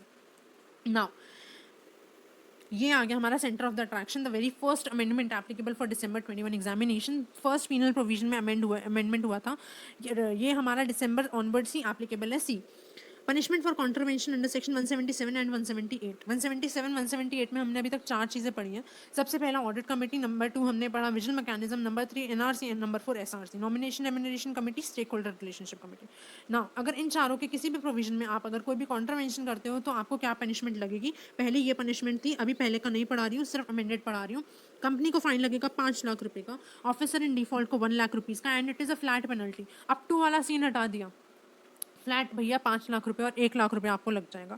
Company, क्योंकि company एक बड़ी entity हो जाती है इसलिए उस पर ज़्यादा का है, और ऑफिसर इन डिफॉल्ट पे कम का पेनल्टी है। ठीक है, अच्छा इसीलिए आई वॉज सेइंग कि आपका रिलेटेड पार्ट, ये सॉरी ऑडिट कमेटी वाला सेक्शन इंपॉर्टेंट हो गया बिकॉज उसमें अमेंडमेंट आई थी नवंबर 19 में, वो अमेंडमेंट अभी तक नहीं पूछी है और उसमें फिर से एक अमेंडमेंट आ गई है। तो वो मेरे हिसाब से इस बार क्वेश्चन कर सकते हैं कि अगर आपने ऑडिट कमेटी वाला में अगर कोई डिफॉल्ट किया है तो आपकी क्या पेनल्टी लगने वाली है। Okay, so coming to the next section, section 179, ये अमेंडमेंट है, इसको प्लीज़ बहुत अच्छे से रट लेना, गोटे लगा लेना, ठीक है। Now section 179 comes to powers of board. क्या क्या पावर्स हैं बोर्ड की। Board is authorise to exercise all such powers as the company is authorise to exercise, but board shall not exercise powers required to be exercise in the general meeting. बहुत clear लिखा है कि board के पास वो सारी powers होती हैं जो मेंबर्स के पास होती हैं, लेकिन बोर्ड मेंबर्स की पावर्स एक्सरसाइज नहीं करेगा, मेंबर्स बोर्ड की पावर्स एक्सरसाइज नहीं करेंगे। देखो, board does not act as agent for minority और all the members, and members can not even by majority और unanimously supersede the boards power. Okay, but यहाँ पे ये कुछ पावर्स दे रखी हैं जो आपको एक्सरसाइज आप कर सकते हो only by resolution at board meeting. That means what, resolution by circulation, आपका रेजोल्यूशन बाय सर्कुलेशन से आप ये सारे ट्रांजैक्शंस नहीं कर सकते हैं। ठीक है, रेजोल्यूशन बाय सर्कुलेशन से आप ऑलरेडी पढ़ चुके हैं 4 ट्रांजैक्शंस जो आप नहीं कर सकते। एक बार अगर मैं रिवाइज करूं, the filling of casual vacancy, political contribution, making loan debenture, making investment, loan security guarantee and power to make calls on shares, ये हम 4 ट्रांजैक्शन नहीं कर सकते थे। अभी एडिशनल इन्होंने क्या बोला, you cannot authorize buyback up to 10% of the paid up equity capital and free reserves without by a resolution by circulation. For these things you have to necessarily pass a resolution at the board meeting only. Then borrow money, invest funds, grant loan, ये हम already पढ़ चुके हैं। Then approve financial statement, approval of board report, amalgamation, take over etcetera, making political contribution and appointment and removal of key managerial personnel, these five acts is possible only by passing a resolution at board meeting. Now अगर आपने ये power जो है ना delegate भी करते हैं, power to borrow money, invest fund, grant loan etcetera to the committee of director, managing director, manager, principal officer of the company और द ब्रांच ऑफिस, तो इनके डेलीगेशन के लिए भी आपको रेजोल्यूशन बोर्ड मीटिंग में ही पास करना पड़ेगा। Resolution by circulation is not allowed even for delegation these duties. Okay, and this section is not applicable to a banking company. I hope very clear. ये section हमें बस ये बता रहे हैं कि आपको बोर्ड मीटिंग में रेजोल्यूशन कब कब पास करने हैं, मतलब रेजोल्यूशन बाय सर्कुलेशन कब कब पास नहीं करने हैं। ठीक है, next section, section 180, restriction on power of the board. यहाँ पे क्या बोला है, board shall exercise following power only by passing a special resolution in general meeting. यहाँ पे जो हमारे मैटर्स दे रखे हैं, ये 4 मैटर्स के लिए आपको स्पेसिफिकली स्पेशल रेजोल्यूशन ही पास करना पड़ेगा जनरल मीटिंग में। ओके, क्या क्या पावर्स हैं, टू सेल, लीज और अदरवाइज डिस्पोज ऑफ होल और substantially whole of the undertaking. अगर आप किसी भी अंडरटेकिंग को बेच रहे हो या लीज पे दे रहे हो या अदरवाइज डिस्पोज कर रहे हो, पूरी अंडरटेकिंग को या ऑलमोस्ट पूरी अंडरटेकिंग को, तो आपको स्पेशल रेजोल्यूशन ही पास करना पड़ेगा। Now substantially the whole means what, means अगर आपका कोई ऐसी अंडरटेकिंग जिसमें आपका इन्वेस्टमेंट आपकी नेटवर्थ के 20% से ज़्यादा है, या जिससे आपकी इनकम जो जनरेट हो रही है वो आपकी टोटल इनकम के 20% से ज़्यादा है, ऐसी अगर किसी भी अंडरटेकिंग को आप सेल कर रहे हो या लीज कर रहे हो, अदरवाइज डिस्पोज ऑफ कर रहे हो, तो आपको special resolution in general meeting pass करना पड़ेगा। बट अगर आप ये ऑर्डिनरी कोर्स में कर रहे हो तो आपका चलेगा, बोर्ड कर सकता है। देन सेकेंड पावर क्या है, if you are investing compensation received as a result of amalgamation और merger otherwise than in trust securities, then you have to take prior approval of members in general meeting by passing a special resolution. अगर आपने कोई amalgamation या merger किया और उससे जो भी आपको compensation मिला, आप वो invest कर रहे हो उस compensation को government securities के अलावा कहीं पर भी आप उस compensation को invest करोगे तो आपको special resolution pass करना पड़ेगा. Then third, अगर आप borrow कर रहे हो money where money already borrowed plus money to be borrowed exceeds the paid up capital plus reserves plus securities premium, तो आपको special resolution pass करना पड़ेगा. However, अगर आप temporary loan ले रहे हो, borrow कर रहे हो, तो वो हमारी इस सेक्शन के लिए बोरोइंग कंसिडर नहीं होगी. टेम्पररी लोन का एक एग्जांपल दे रखा है कि लोन रीपेबल ऑन डिमांड या फिर 6 मंथ्स का term deposit etcetera. Then second यहाँ पे इंपॉर्टेंट चीज़ क्या है कि अगर आपने लोन रेज किया है फॉर फाइनेंसिंग कैपिटल एक्सपेंडिचर, तो even if that is short term, that will be included in the money borrowing here. Okay, and this is again not applicable to a banking company. Then last, अगर आप किसी भी director का repayment of date, किसी भी director का date है उसको आप रीपेमेंट के लिए आप उसको रेमिट कर रहे हो या आप उसको वेव कर रहे हो या आप उसको टाइम दे रहे हो, कंपनी अगर आपके डायरेक्टर ने कोई लोन दे रखा था और आप कह रहे हो चल छोड़ रीपे मत कर, या फिर चल छोड़ तो थोड़े दिन बाद रीपे कर दियो, तो you can not do that. For doing this you have to take approval of shareholders in the general meeting by passing a special resolution. ठीक.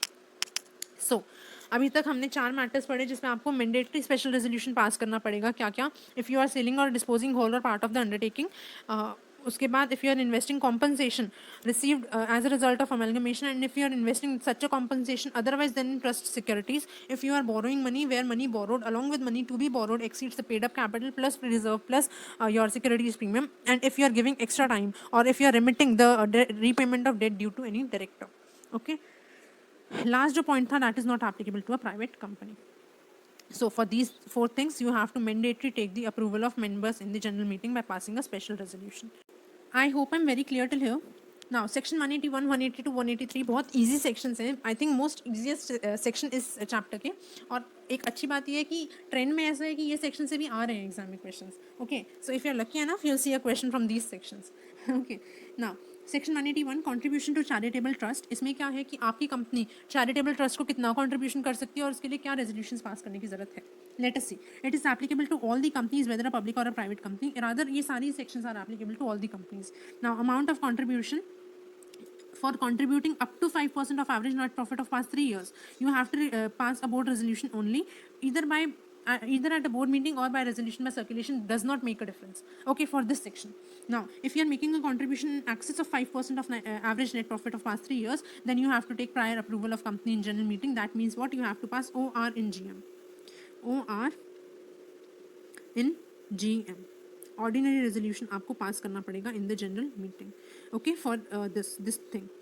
सो आपको पास 3 ईयर्स का एवरेज प्रॉफिट करना है, उसका 5%. सपोज ईयर 1 का average profit 1 lakh plus 2 lakh plus 3 lakh divided by 3, ये जो भी आएगा इसका 5% निकालना है. अगर 5% तक कंट्रीब्यूट करते हो बोर्ड रेजोल्यूशन, अगर 5% से ज़्यादा आप कंट्रीब्यूट करते हो तो आपको OR इन GM पास करना पड़ेगा. Then section 182 prohibition and restriction regarding political contribution. Political contribution अगर आप कर रहे हो तो सबसे पहले तो political contribution में आपने कोई भी पेमेंट करी political party को या political party के benefit के लिए या political party के behalf किसी और को, तो वो इसमें कवर हो जाएगा. यहाँ पे मैंने कुछ एग्जाम्पल दिए हैं. For example, if you are donating to political party, if you are contributing to political party, if you have made any advertisement expense for advantage of political party, or if you have provided any facilities to political party etc., all is included in political contribution. Now आप कितना कर सकते हो, तो इसमें कोई limit नहीं, जितना मन उतना पॉलिटिकल कंट्रीब्यूशन आप कर सकते हो. लेकिन कौन सी कंपनीज पॉलिटिकल कंट्रीब्यूशन नहीं कर सकती? गवर्नमेंट कंपनीज का नहीं कर सकती. क्यों? क्योंकि गवर्नमेंट कंपनी किसी एक पर्टिकुलर पॉलिटिकल पार्टी को वो नहीं कर सकती ना, किसी एक पर्टिकुलर पॉलिटिकल पार्टी के लिए के हित में काम नहीं कर सकती. Because you are the government of the country, you are representing the country. No, so government और फिर गवर्नमेंट कंपनी ही अगर ये करने लग जाएगी तो सोचो, जहाँ पे अलाउड नहीं है वहाँ कितने झोल झमेले होते हैं, कितना घोटाला होता है. अगर अलाउड हो गया तो कहाँ होगा इंडिया हमारा, राइट.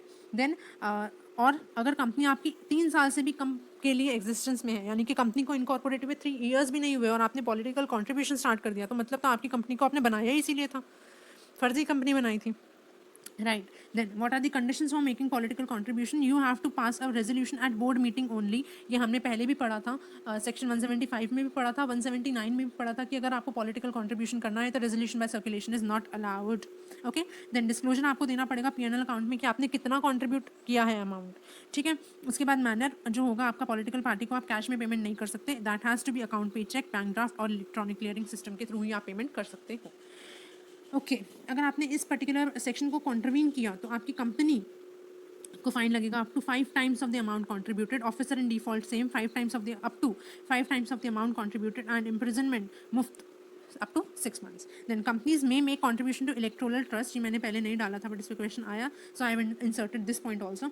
electoral trust को भी आप contribute कर सकते हो पॉलिटिकल पार्टी की बजाय. ठीक है. आप किसी पर्टिकुलर इलेक्टोरल ट्रस्ट को कर दो और इलेक्टोरल ट्रस्ट को ये बताना पड़ेगा, डिस्क्लोज करना पड़ेगा कि उसने कितना पैसा रिसीव किया और उसने आगे कितना पैसा कॉन्ट्रीब्यूट किया, यानी कि खा के बैठ जाए. ओके. सो इंडिविजुअली देखा जाए तो ये सेक्शन बहुत इंपॉर्टेंट है और पनिशमेंट भी इसका बहुत इंपॉर्टेंट है. It is important penalty, you have to retain this. Okay.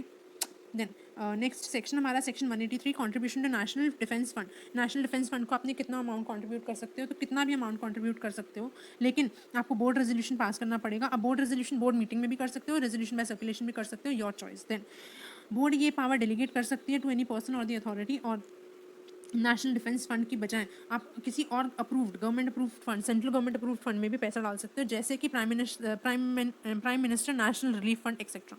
ठीक है. यहाँ तक क्लियर है.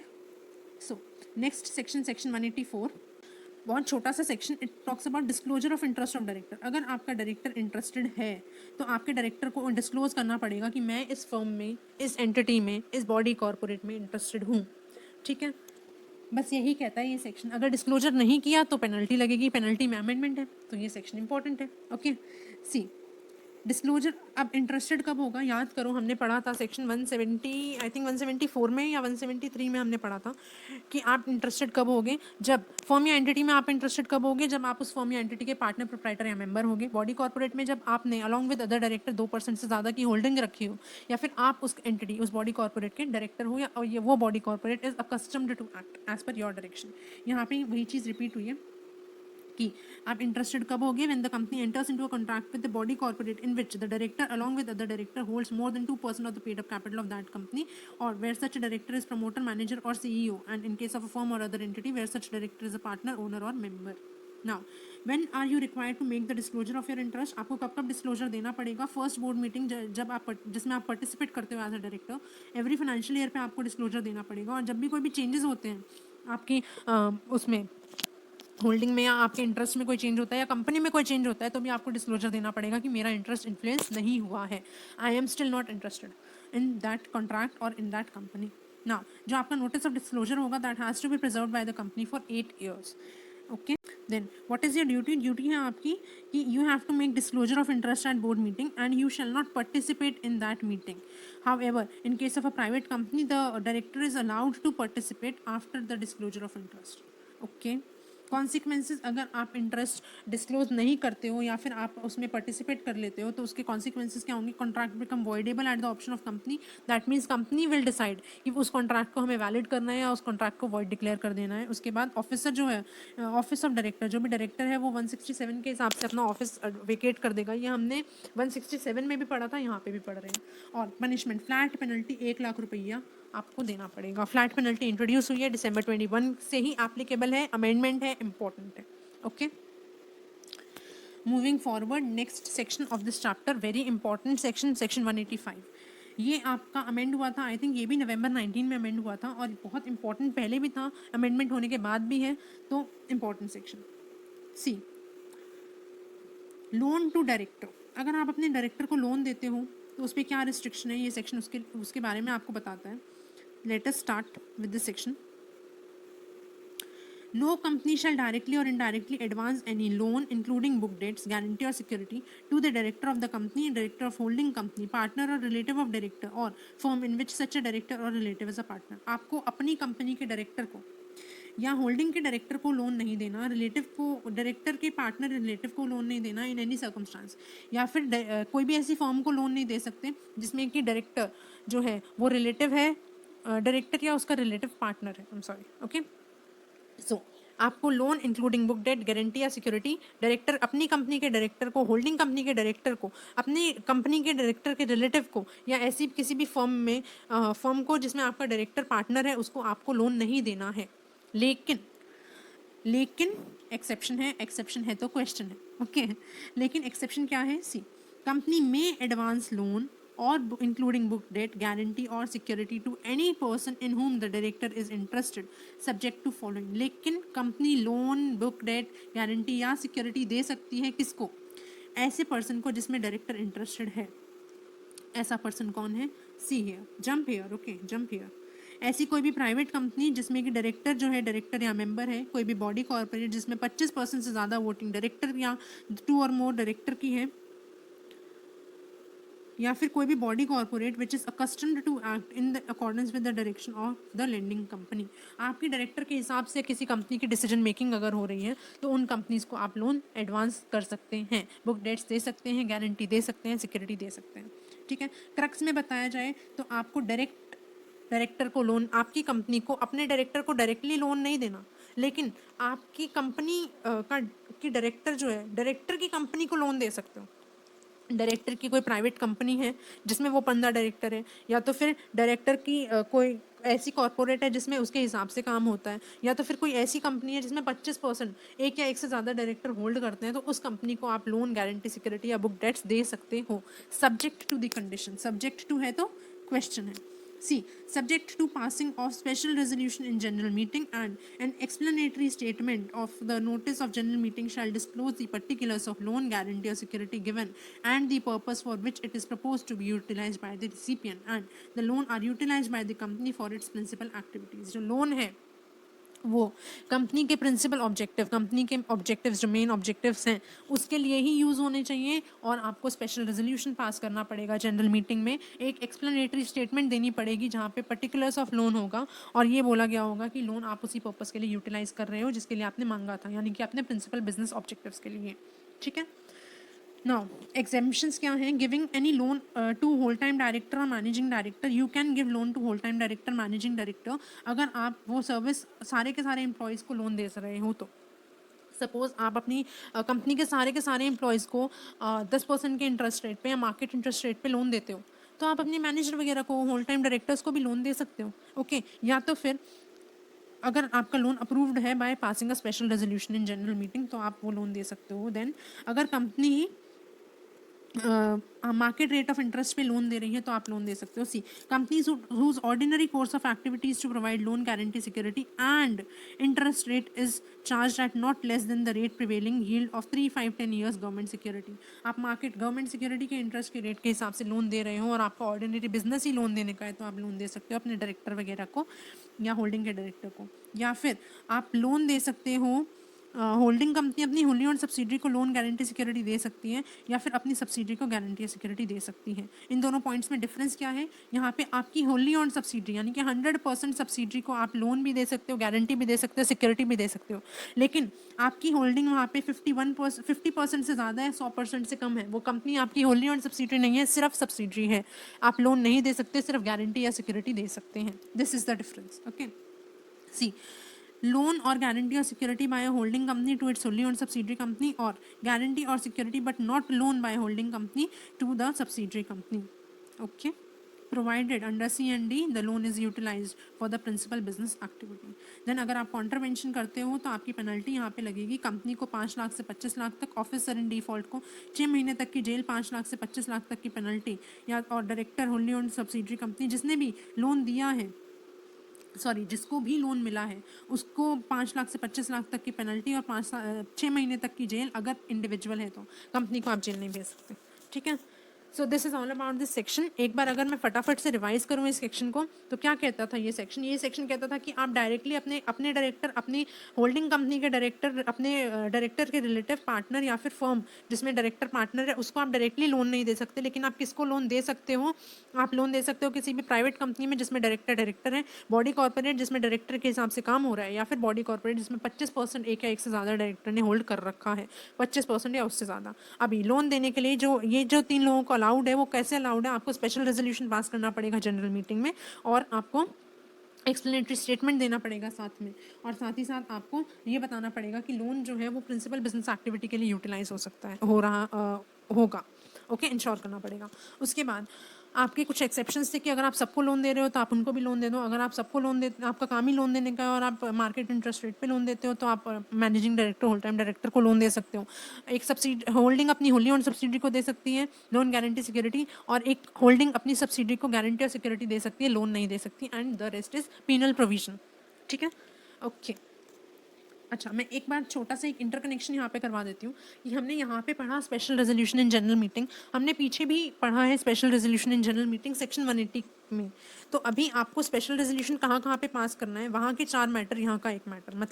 मतलब कि इफ़ यू आर सेलिंग और डिस्पोजिंग होल और part of the undertaking, then आपको एसआर पास करना पड़ेगा, एसआर से अप्रूवल लेना पड़ेगा। If you are giving time to the director for repayment of loan, और if you are remitting director for repayment of loan, तो वहाँ पे आपको स्पेशल रेजोल्यूशन पास करना पड़ेगा जनरल मीटिंग में। Then if you are borrowing money where the money borrowed plus to be borrowed exceeds paid up capital plus free reserves plus securities premium, तो वहाँ पे, या फिर if you are giving loan to any body corporate in which the director is interested, then you are required to pass a special resolution in general meeting, and where you are investing the compensation that you have received as a result of amalgamation or merger, and you are investing such compensation otherwise than in trust security, वहाँ पे आपको special resolution पास करना है general meeting में।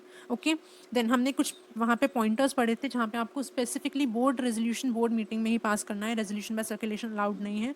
Filling of casual vacancy, making calls on shares etcetera, then power to make loan guarantee security investment, उसके बाद अपना political contribution, removal और appointment of key managerial personnel, और where you are delegating the power of investment और of making investment, या फिर अपना making guarantee loan security etcetera to the committee of director और टू एनी पर्सन जिनको allowed है। वहाँ पे आपको रेजोल्यूशन आपको पास करना था at board meeting only and not by resolution by circulation. Okay, and यहाँ पे हमने एक और चीज़ पढ़ी कि आपको ऑर्डिनरी रेजोल्यूशन कहाँ कहाँ पे पास करना पड़ेगा। तो हमने यहाँ पे देखा कि हमें 180 सेक्शन 180 में 180 नो 181 आई थिंक यस 181 में आपको रेजोल्यूशन ऑर्डिनरी रेजोल्यूशन पास करना है अगर आप 5% से ज़्यादा का कंट्रीब्यूशन दे रहे हो तो to the charitable trust. Okay, so I hope I am very very clear till here. Let us move forward to section. So next we have section 186, loans, investment, etc. by the company.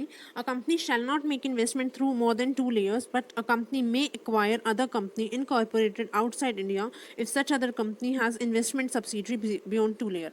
हमारी एक Indian company 2 से ज़्यादा layers में अपनी investment नहीं कर सकती, लेकिन अगर कोई फॉरेन कंपनी है जिसने 2 लेयर से ज़्यादा में इन्वेस्टमेंट कर रखी है तो हमारी कंपनी उस फॉरेन कंपनी को एक्वायर कर सकती है। This is what is written here. Okay, then अभी ये सेक्शन कब लगेगा, जब company has given loan guarantee और security to any person other than an employee, because employee वाला ऑलरेडी कवर्ड है 185 में, हम जस्ट अभी पढ़ के आए हैं। और कंपनी अगर एक्वायर कर रही है या परचेज कर रही है सिक्योरिटी किसी बॉडी कॉर्पोरेट के, तो इन 2 सर्कमस्टांसिस में ये सेक्शन आपका एप्लीकेबल होने वाला है। नाउ इसको सेक्शन 180 से कंफ्यूज बिल्कुल मत करना, बिकॉज वहाँ पे आपने कुछ ऐसा पढ़ा था कि if the company borrows money and the borrowing propose borrowing plus existing borrowing exceeds paid up share capital plus free reserves plus securities premium, तो आपको स्पेशल रेजोल्यूशन पास करना पड़ता है। उससे कंफ्यूज बिल्कुल मत करना, बिकॉज वहाँ पे कंपनी बोरोइंग कर रही थी, यहाँ पे कंपनी लोन दे रही है। Okay, company is making loan guarantee और सिक्योरिटी हियर। ओके, नाउ अभी इसमें क्या है कि अगर आप ये जो 2 काम है, अगर आप ये एक लिमिट दे रखी है, अगर विद इन दिस लिमिट करते हो तो क्या अप्रूवल्स लगने वाले हैं, और बियॉन्ड लिमिट करते हो तो क्या अप्रूवल लगने वाले हैं। सबसे पहले लिमिट देख लेते हैं। लिमिट में क्या है, 60% of paid up share capital plus free reserves plus securities premium, और 100% of free reserves plus securities premium. अगर आप इस लिमिट को देखो, सपोज ये मेरा 1 लाख रुपीज़ आया। Now, if you are making loan guarantee security plus investment all together, if you are making this within 1 lakh rupees, तो यहाँ पे आपके approvals दे रखे हैं। And if you are making the investment beyond 1 lakh rupees, investment along with loan guarantee security, तो यहाँ पे आपके approvals दे रखे हैं। Let us see the approvals now. अगर हम 1 लाख के अंदर अंदर करते हैं तो क्या होगा, अपने को प्रायर अप्रूवल लेना पड़ेगा बोर्ड का by passing a resolution at board meeting only. मतलब यहाँ पे एक और पॉइंट ऐड हो जाता है जहाँ पे रेजोल्यूशन बाय सर्कुलेशन अलाउड नहीं है। ठीक है, then above resolution must be unanimous resolution. This is very important, आपको ये लिख के आना पड़ेगा कि आपको unanimously without any vote casted against the resolution in the board, वहाँ पे आपको एक यूनानिमस रेजोल्यूशन अप्रूव करना पड़ेगा। देन उसके बाद तो ही आप with in these limits loan ले सकते हो। ठीक है। अब बियॉन्ड दीज लिमिट अगर आपको लोन लेना है तो क्या करना पड़ेगा, सेम एज अबव, मतलब बोर्ड का यूनानिमस रेजोल्यूशन लेना पड़ेगा। अलॉन्ग विद दैट अप्रूवल लेना पड़ेगा मेंबर्स का by passing special resolution in general meeting, और प्रायर अप्रूवल लेना पड़ेगा बैंक्स या फाइनेंशियल इंस्टीट्यूशंस का जिससे आपने लोन ले रखा था। अदर रिक्वायरमेंट्स क्या हैं, अदर रिक्वायरमेंट्स थी, स्पेशल रेजोल्यूशन जो होगा उसमें दिखना पड़ेगा कि आप कितने अमाउंट तक लोन गारंटी सिक्योरिटी इन्वेस्टमेंट कर सकते हो। जो नोटिस होगा उसमें एक एक्सप्लेनेटरी स्टेटमेंट साथ में जाएगा जिसमें सारे पर्टिकुलर्स जाएंगे, जो भी आप लोन, अगर लोन के पर्टिकुलर्स, लोन दे रहे हो तो इन्वेस्टमेंट कर रहे हो तो इन्वेस्टमेंट कहाँ कर रहे हो, कितने की कर रहे हो, किस फॉर्म में कर रहे हो, ये सारे पर्टिकुलर्स आपको देने पड़ेंगे along with notice of meeting. Then rate of interest जो भी होगा, अगर आप लोन वगैरह दे रहे हो तो उसका rate of interest market rate of interest, मतलब गवर्नमेंट सिक्योरिटी की रेट ऑफ इंटरेस्ट से कम नहीं होना चाहिए। अगर कोई सबसिस्टिंग डिफॉल्ट है आपका रीपेमेंट ऑफ डिपॉजिट्स वगैरह में या पेमेंट ऑफ इंटरेस्ट में, that has to be made good by the company. That means what, आप खुद तो डिफॉल्ट कर रहे हो और आप अपने लोन में, अपने लोन की रीपेमेंट में या इंटरेस्ट के रीपेमेंट में, डिपॉजिट्स के रीपेमेंट में, और आप दूसरों को लोन देने जा रहे हो। तो यहाँ पे कंपनीज एक्ट ने बोला है कि पहले खुद को सुधारो, पहले मेक योर डिफॉल्ट गुड, उसके बाद ही आप लोन दे सकते हो। देन आपको डिस्क्लोजर देना पड़ेगा फाइनेंशियल स्टेटमेंट में क्या क्या, पूरे के पूरे पर्टिकुलर्स, और जो पर्पस ऑफ यूटिलाइजेशन है, जो जिस भी पर्पस के लिए आप लोन वगैरह देने जा रहे हो वो पर्पस का वो डिस्क्लोजर देना पड़ेगा। देन कॉन्ट्रावीन अगर आप ये सेक्शन करते हो तो कंपनी पनिशेबल है with an amount of 25,000 to 5 lakh rupees, officer in default same, no not same, 25,000 to 1 lakh rupees का फाइन है यहाँ पे, और imprisonment up to 2 years। Now ये सेक्शन कहाँ कहाँ एप्लीकेबल नहीं है, बहुत जनरल लिखा हुआ है, अगर आप नॉर्मल लैंग्वेज में पढ़ोगे आराम से समझ में आएगा। सी एक्विजिशन ऑफ शेयर्स, कहाँ कहाँ पे आप इन्वेस्टमेंट नहीं कर सकते, आप राइट शेयर्स अगर आप कर रहे हो तो ये सेक्शन आपका एप्लीकेबल नहीं है। एक ऐसी कंपनी या एनबीएफसी या कोई और दूसरी कंपनी अगर कर रही है इन्वेस्टमेंट, एक्वायर कर रही है दूसरे के शेयर्स, जिसका प्रिंसिपल बिजनेस ही एक्विजिशन ऑफ शेयर्स है, तो ऑब्वियसली ये सेक्शन एप्लीकेबल नहीं है, बिकॉज वाई, ये ऑर्डिनरी कोर्स ऑफ बिजनेस हो गया उन लोगों का। ओके और यहाँ पे थर्ड यही लिखा है कि अगर किसी और ऐसी कोई कंपनी है जिसका ऑर्डिनरी कोर्स ऑफ बिजनेस यही है इन्वेस्टमेंट करना, जैसे कि एक banking company, housing finance, insurance company etcetera, तो उस पर ये सेक्शन एप्लीकेबल नहीं है। देन लोन गारंटी सिक्योरिटी के केस में कहाँ कहाँ सेक्शन नहीं लगता, banking company, insurance company, housing finance company, because इनका ऑलमोस्ट मेन बिजनेस यही है, बैंक्स का लोन देना ही एक one of the most core area होता है। उसके बाद अगर कोई ऐसी कंपनी है जो कि इंगेज्ड है इन फाइनेंसिंग ऑफ कंपनीज या फिर प्रोवाइडिंग इंफ्रास्ट्रक्चरल फैसिलिटीज़, तो इन जनरल ये सेक्शन कहाँ एप्लीकेबल नहीं होता है, number 1 right issue of shares में, और नंबर 2 अगर आपकी कंपनी, आपका मेन बिजनेस फंक्शन ही वही है कि लोन देना, इन्वेस्टमेंट करना एक्सेट्रा। ठीक है। नाउ ये सेक्शन कब किन किन पे एप्लीकेबल नहीं होता, एक अनलिस्टेड गवर्नमेंट कंपनी में, लेकिन यहाँ पे आपको प्रायर अप्रूवल लेना पड़ेगा कंसर्न डिपार्टमेंट से, और company which is engaged in the defence production, यहाँ पे ये section 186 is not applicable providing the company has not defaulted in filing financial statement and annual return to ROC, रटी रटाई line हमारी। राइट अच्छा, यहाँ पे अगर अपने लोन गारंटी सिक्योरिटी देते हैं या इन्वेस्टमेंट करते हैं तो यहाँ पे आपका रजिस्टर मेंटेन होता है NBP2 फॉर्म में, और ये रजिस्टर बाकी सारा का सारा जो क्लॉजेज है ना, जो मेन रजिस्टर्स फॉर्म होते हैं जिस तरीके से, वैसे ही ये रजिस्टर फॉर्म होता है, उसकी गाइडलाइंस 189 में दे रखी है, तो हम एक ही जगह पे जाके सारे रजिस्टर्स के बारे में पढ़ लेंगे।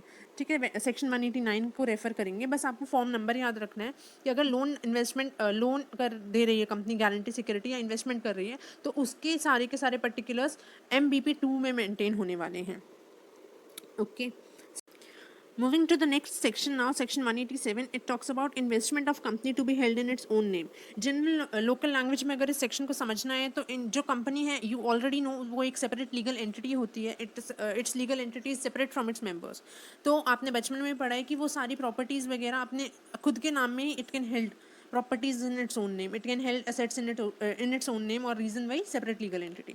तो उसी के ऊपर ये पूरा section based है। CA section क्या कहता है, all the investments made by the company in any asset shall be held in its own name। यहाँ पे क्या क्या exceptions हैं, exceptions वही है कि अगर आपने किसी को किसी पर्टिकुलर पर्पस के लिए बैंक को दे रखा है, जैसे कि कई बार हम अपना BR वगैरह बैंक को दे देते थे कि आप डिस्काउंट कर दो जी, या फिर हम अपना एक असेट, हम अपने शेयर्स बैंक को दे देते हैं कि अगर आपको पता हो इस पर अगर कोई डिविडेंड आएगा तो वो आप कलेक्ट कर लेना, या फिर मेरे को ये शेयर बेचना है तो मैं डायरेक्टली किसी को नहीं जानती बैंक, आपके पास कोई कस्टमर आएगा तो आप ये शेयर्स बेच देना मेरे बिहाफ पे।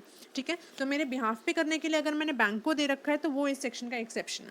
ओके सारे इन्वेस्टमेंट होंगे बैंक के कंपनी के नाम पे ही, लेकिन इन फॉलोइंग सर्कमस्टांसेस में इन्वेस्टमेंट कंपनी के नाम पे नहीं भी हो सकते हैं. These are the exceptions. Number 1, company में deposit securities with the bank for collection of dividend और payment of interest etcetera. Very clear. Company में डिपॉजिट और transfer securities in the name of SBI scheduled और any scheduled bank to facilitate their transfer. कि भाई मेरे से shares transfer नहीं हो रहे, मैंने SBI को शेयर्स दे दिए कि SBI आप ट्रांसफर कर देना ऑन माई बिहाफ. और अगर ये शेयर्स ट्रांसफर नहीं होते हैं with in a period of 6 months, तो ये वापस कंपनी को अपने नाम में ट्रांसफर करवाने पड़ेंगे. सी, it is written here, no transfer took place within 6 months, the company shall retransfer securities in its own name.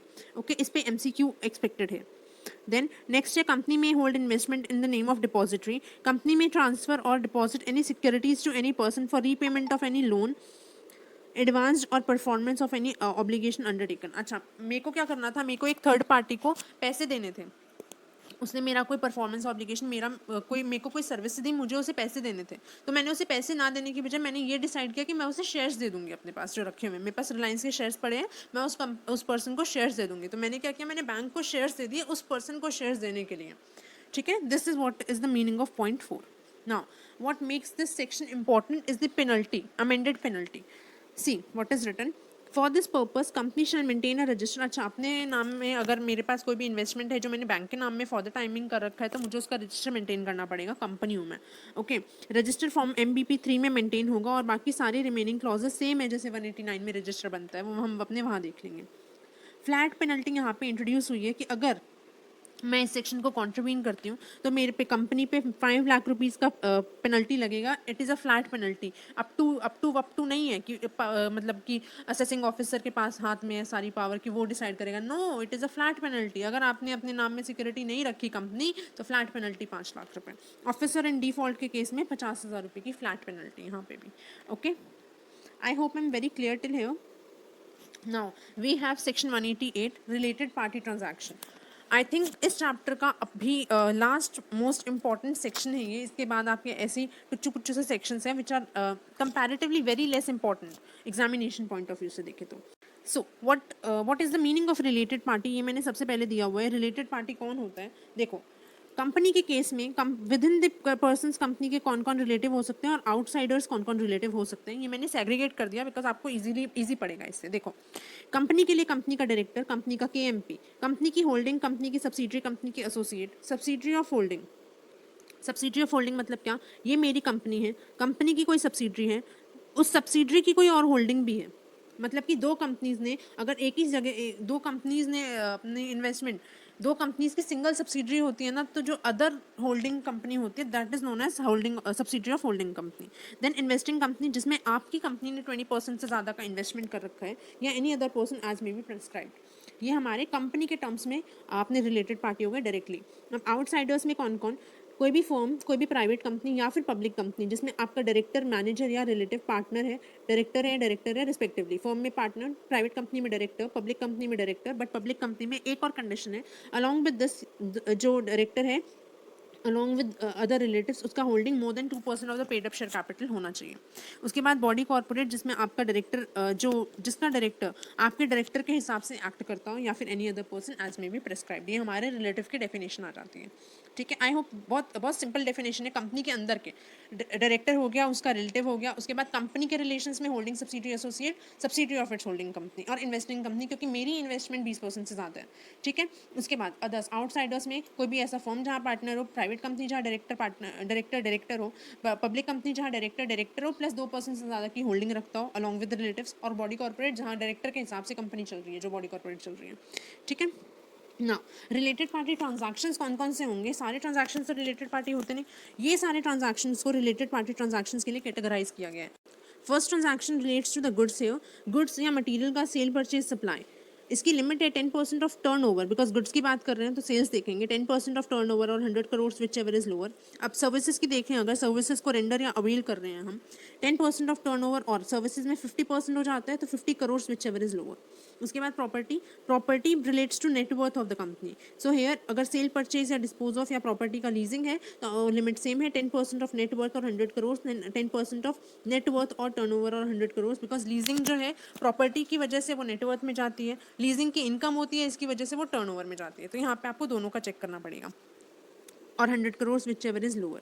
Okay, ये 4 ट्रांजैक्शन तो हो गए। गुड्स के लिए टर्नओवर देखना है, प्रॉपर्टी के लिए नेटवर्थ देखना है, ठीक। देन गुड्स के लिए टर्नओवर और 100 करोड़ और 10%, सर्विसेज के लिए उसका 50%, 10% और 50 crore whichever is lower.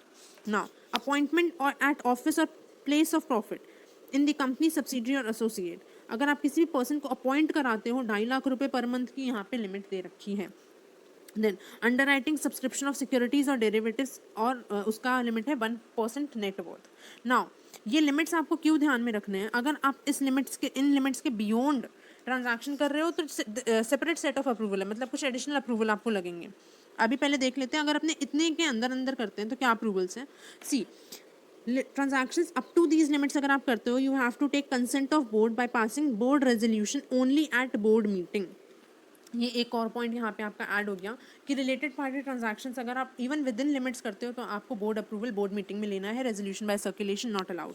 Then आपको डिस्क्लोजर ऑफ एजेंडा करना पड़ेगा, ये हमने स्पेसिफिक नोटिस वाले में भी पढ़ा था रिलेटेड पार्टी ट्रांजैक्शन के लिए। देन इंटरेस्टेड डायरेक्टर जो होगा वो पार्टिसिपेट या वोट नहीं कर सकता, और डिस्क्लोजर देना पड़ेगा आपको बोर्ड रिपोर्ट में हर एक ट्रांजैक्शन के जस्टिफिकेशन के साथ साथ कि हम अगर कंपनी ने अपनी किसी भी रिलेटेड पार्टी से अगर विद इन द लिमिट भी ये ट्रांजैक्शन करी हैं तो क्यों करी हैं, ऐसी क्या ज़रूरत आन पड़ी कंपनी को, कि कंपनी को किसी की नौकरी लगवानी पड़ी अपनी कंपनी में 2.5 लाख पर मंथ से ज़्यादा की, या कंपनी को अपने ही डायरेक्टर से गुड्स खरीदने पड़े या गुड्स अपने ही डायरेक्टर को बेचने पड़े और इतने हायर अमाउंट के, या विद इन दैट अमाउंट भी आपको एक जस्टिफिकेशन देना पड़ेगा। ओके, नाउ अगर आप इन लिमिट से एक्सीड करते हो तो अलॉन्ग विद दिस आपको क्या करना पड़ेगा, आपको ORNGM मेंबर्स का अप्रूवल लेना पड़ेगा बाय पासिंग ORNGM, और एक एक्सप्लेनेटरी स्टेटमेंट वही सारा का सारा particulars of all the transaction आपको देना पड़ेगा along with the notice to general meeting, ठीक है। और यहाँ पे हमने पढ़ा था कि यहाँ पे अप्रूवल ऑफ ऑडिट कमेटी भी लगेगा।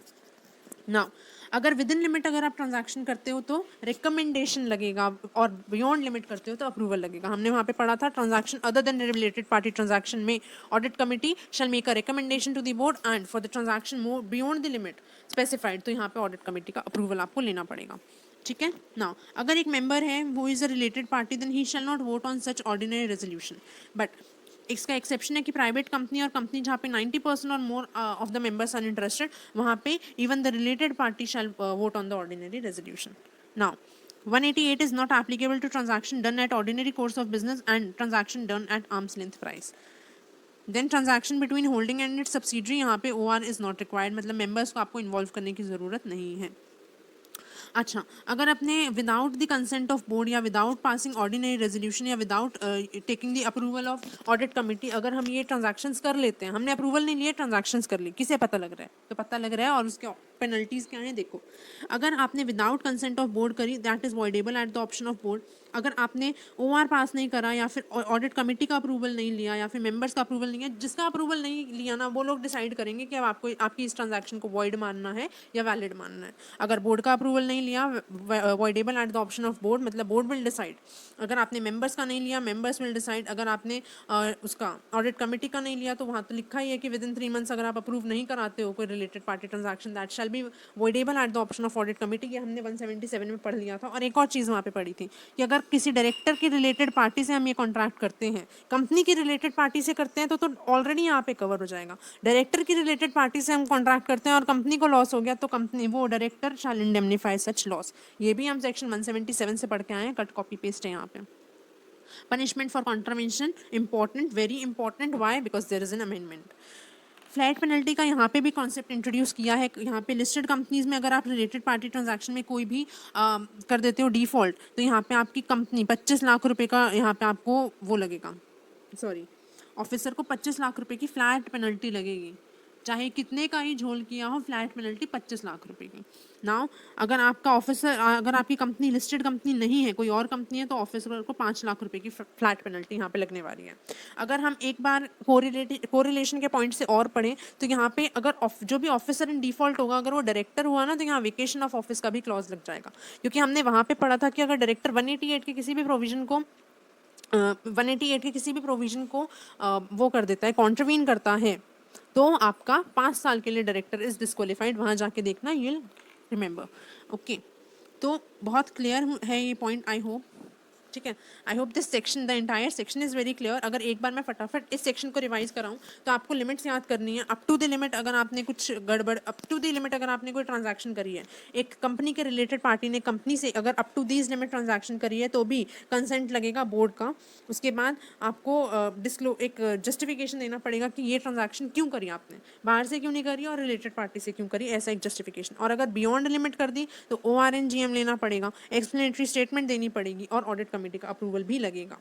ओके अगर आपने इनमें से किसी का भी अप्रूवल नहीं लेते या कुछ भी नहीं करते तो जिसका नहीं लिया उसका उसके ऑप्शन पे वॉइडेबल हो जाएगा अपना कॉन्ट्रैक्ट, और पनिशमेंट में आपकी अमेंडमेंट है, very important.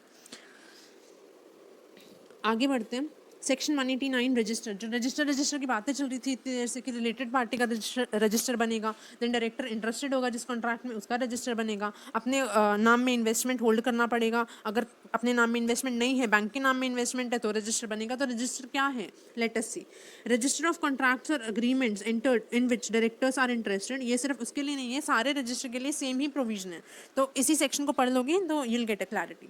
C, register shall contain particulars of all the contracts to which section 188 applies, मतलब रिलेटेड पार्टी ट्रांजैक्शन सारी की सारी इस रजिस्टर में होनी चाहिए, और सारी वो ट्रांजैक्शन होनी चाहिए जिसमें आपका डायरेक्टर इंटरेस्टेड है।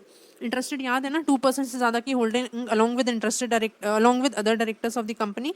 और अगर आपके डायरेक्टर के हिसाब से कोई कंपनी एक्ट कर रही है, कोई फर्म एक्ट कर रही है, आपका डायरेक्टर फर्म का पार्टनर, आपका डायरेक्टर कंपनी का डायरेक्टर, आपका डायरेक्टर बॉडी कॉर्पोरेट का डायरेक्टर, ठीक। Such register shall be placed before the next board meeting and signed by all the directors present there. Register shall be kept at registered office of the company. कोई भी register हो, ये सारे clauses आपके same है, ठीक। And open for inspection during the business hour. Register shall be produced before the AGM and members may extract the copies. Register shall be kept in the custody of whole-time company secretary or any other person authorized and authenticated by them. Then register shall be preserved permanently. Non applicability, यहाँ पे अगर 5 लाख के अंदर अंदर का कोई contract है goods या सर्विसेज का, तो रजिस्टर तो वो कॉन्ट्रैक्ट आपको रजिस्टर में वो ट्रांजैक्शन आपको रजिस्टर में मेंटेन करने की जरूरत नहीं है, और यहाँ पे पेनल्टी है 25,000 रुपये। This section is not important, to be very honest, important नहीं है, लेकिन क्योंकि ये चैप्टर एक ऐसा चैप्टर है ना, कभी भी कुछ भी उठ के आ जाता है, तो आप एक बार बस गो थ्रू करके चले जाना, सो दैट क्या पता MCQ आ जाए तो आप कुछ ना कुछ कर सको वहाँ पे। देन सेक्शन 190, आपका अगर कोई भी कंपनी ने मैनेजिंग डायरेक्टर या होल टाइम डायरेक्टर से कोई कॉन्ट्रैक्ट करा है तो उस कॉन्ट्रैक्ट का जो मेमोरेंडम होता है, मेमोरेंडम मतलब जो अग्रीमेंट है आपका, वो registered office of the company पे मेंटेन होना चाहिए, इंस्पेक्शन के लिए ओपन होना चाहिए, और अगर डिफ़ॉल्ट किया तो ये हमारी पीनल प्रोविजन है, और ये प्राइवेट कंपनी के लिए एप्लीकेबल नहीं है। Very simple section. Next section, Section 191, payment to director for loss of office in connection with the transfer of undertaking, property, shares, etc. Payment director को कॉम्पनसेशन देने की बात कर रहे हो। अच्छा, सेक्शन 243 एक prevention from operation and mismanagement chapter है। बच्चे मुझसे ये पूछते हैं कि इस सेक्शन में और उस सेक्शन में क्या डिफरेंस है, वहाँ पे भी कॉम्पनसेशन टू डायरेक्टर की बात हो रही है, यहाँ पे भी। देखो बेटा, यहाँ पे ना जो कॉम्पनसेशन है वो in connection to transfer of undertaking, property और शेयर्स है, और वहाँ पे जो है ना, वहाँ पे लॉस ऑफ ऑफिस, अगर आपको ट्राइब्यूनल ने आपका लॉस ऑफ ऑफिस हो गया due to order of tribunal, तो आपका कॉम्पनसेशन का बात करा है। तो this is the difference, okay. Section की हेडिंग में ही लिखा हुआ है, देखो, prescribe particulars for payment of compensation shall be disclose to the members को डिस्क्लोज करना पड़ेगा कि क्या कॉम्पनसेशन के क्या पर्टिकुलर्स हैं। देन जो पेमेंट होगी वो मेंबर्स अप्रूव करेंगे तभी दी जाएगी, और कॉम्पनसेशन 202 से ज़्यादा नहीं हो सकता। 202 में हम पढ़ेंगे कि 3 साल मैक्सिमम तक का होना चाहिए, पिछले 3 साल के हिसाब से अपने डिसाइड करते हैं और एवरेज करते हैं उसका, वहाँ पे हम डिटेल में पढ़ेंगे। नो कॉम्पनसेशन किन किन केसेस में नहीं दे सकते, this is important. No compensation where the company is in default in redemption, repayment और payment of public deposit and interest thereon, debentures and interest, liability of bank and financial institution, preference shares and dividend, dues of income tax, VAT, excise or any other statutory due. Okay, इन cases में compensation नहीं मिलेगा। Then section 192, transaction restriction on non cash transaction involving director. अगर आपकी company director of holding subsidiary associate या अपने director या person concern के साथ कोई भी नॉन कैश ट्रांजैक्शन करती है, कोई भी असेट या बेचती है या असेट खरीदती है for any consideration other than cash, तो ये सेक्शन एप्लीकेबल है, ये है इसकी एप्लीकेबिलिटी। नाउ लीगल रिक्वायरमेंट क्या है, कि नॉन कैश ट्रांजैक्शन के लिए प्रायर अप्रूवल लेना पड़ेगा कंपनी को by passing an OR in general meeting. Then prior approval लेना पड़ेगा होल्डिंग कंपनी को, अगर आप ये ट्रांजैक्शन होल्डिंग कंपनी के डायरेक्टर के साथ कर रहे हो। देन नोटिस देना पड़ेगा आपको जनरल मीटिंग का, और नोटिस में आपका पर्टिकुलर्स ऑफ अबव कॉन्ट्रैक्ट और वैल्यू ऑफ असेट जो भी है वो डिस्क्लोज होना चाहिए। कॉन्ट्रावेंशन करते हो तो voidable eight the option of company, that means company will decide कि इस कॉन्ट्रैक्ट का आप क्या होना है। I hope voidable eight the option, अभी आपको वर्ड का मीनिंग क्लियर है। ओके अगर नहीं क्लियर, यू ऑलरेडी नो आपको क्या करना है, put me let me know in the comment section below. Okay last section of this chapter, section 193, contract by one person company. One person company अगर अपने sole member के साथ कोई भी कॉन्ट्रैक्ट करती है otherwise then in normal course of business, तो वो कॉन्ट्रैक्ट राइटिंग में होना चाहिए। और अगर वो राइटिंग में नहीं है तो वो कॉन्ट्रैक्ट के जो टर्म्स हैं वो एज पर मेमोरेंडम होने चाहिए और उसको मिनट्स में अपने को रिकॉर्ड करना पड़ेगा। और 15 डेज के अंदर अंदर आरओसी को भेजना, 15 डेज के अंदर अंदर आरओसी को इन्फॉर्म करना पड़ेगा that the one person company has entered into so and so contract to with the sole purpose, sole person of the one person company, and such a contract is otherwise than in normal course of business. This is all what this section talks about. So here we complete the revision of most bulkiest chapter of corporate laws. I really hope that I have made this chapter a bit simpler for you all guys. If you enjoyed watching this video, please hit the like button and please do let me know in the comment section below. Further, if you want me to cover anything in the corporate and economic laws, please let me know. And if you want to communicate to me directly, you can do so through our Telegram channel. The link is given in the description box. I hope you really enjoyed watching. So all the best guys, all the best, and thank you so much.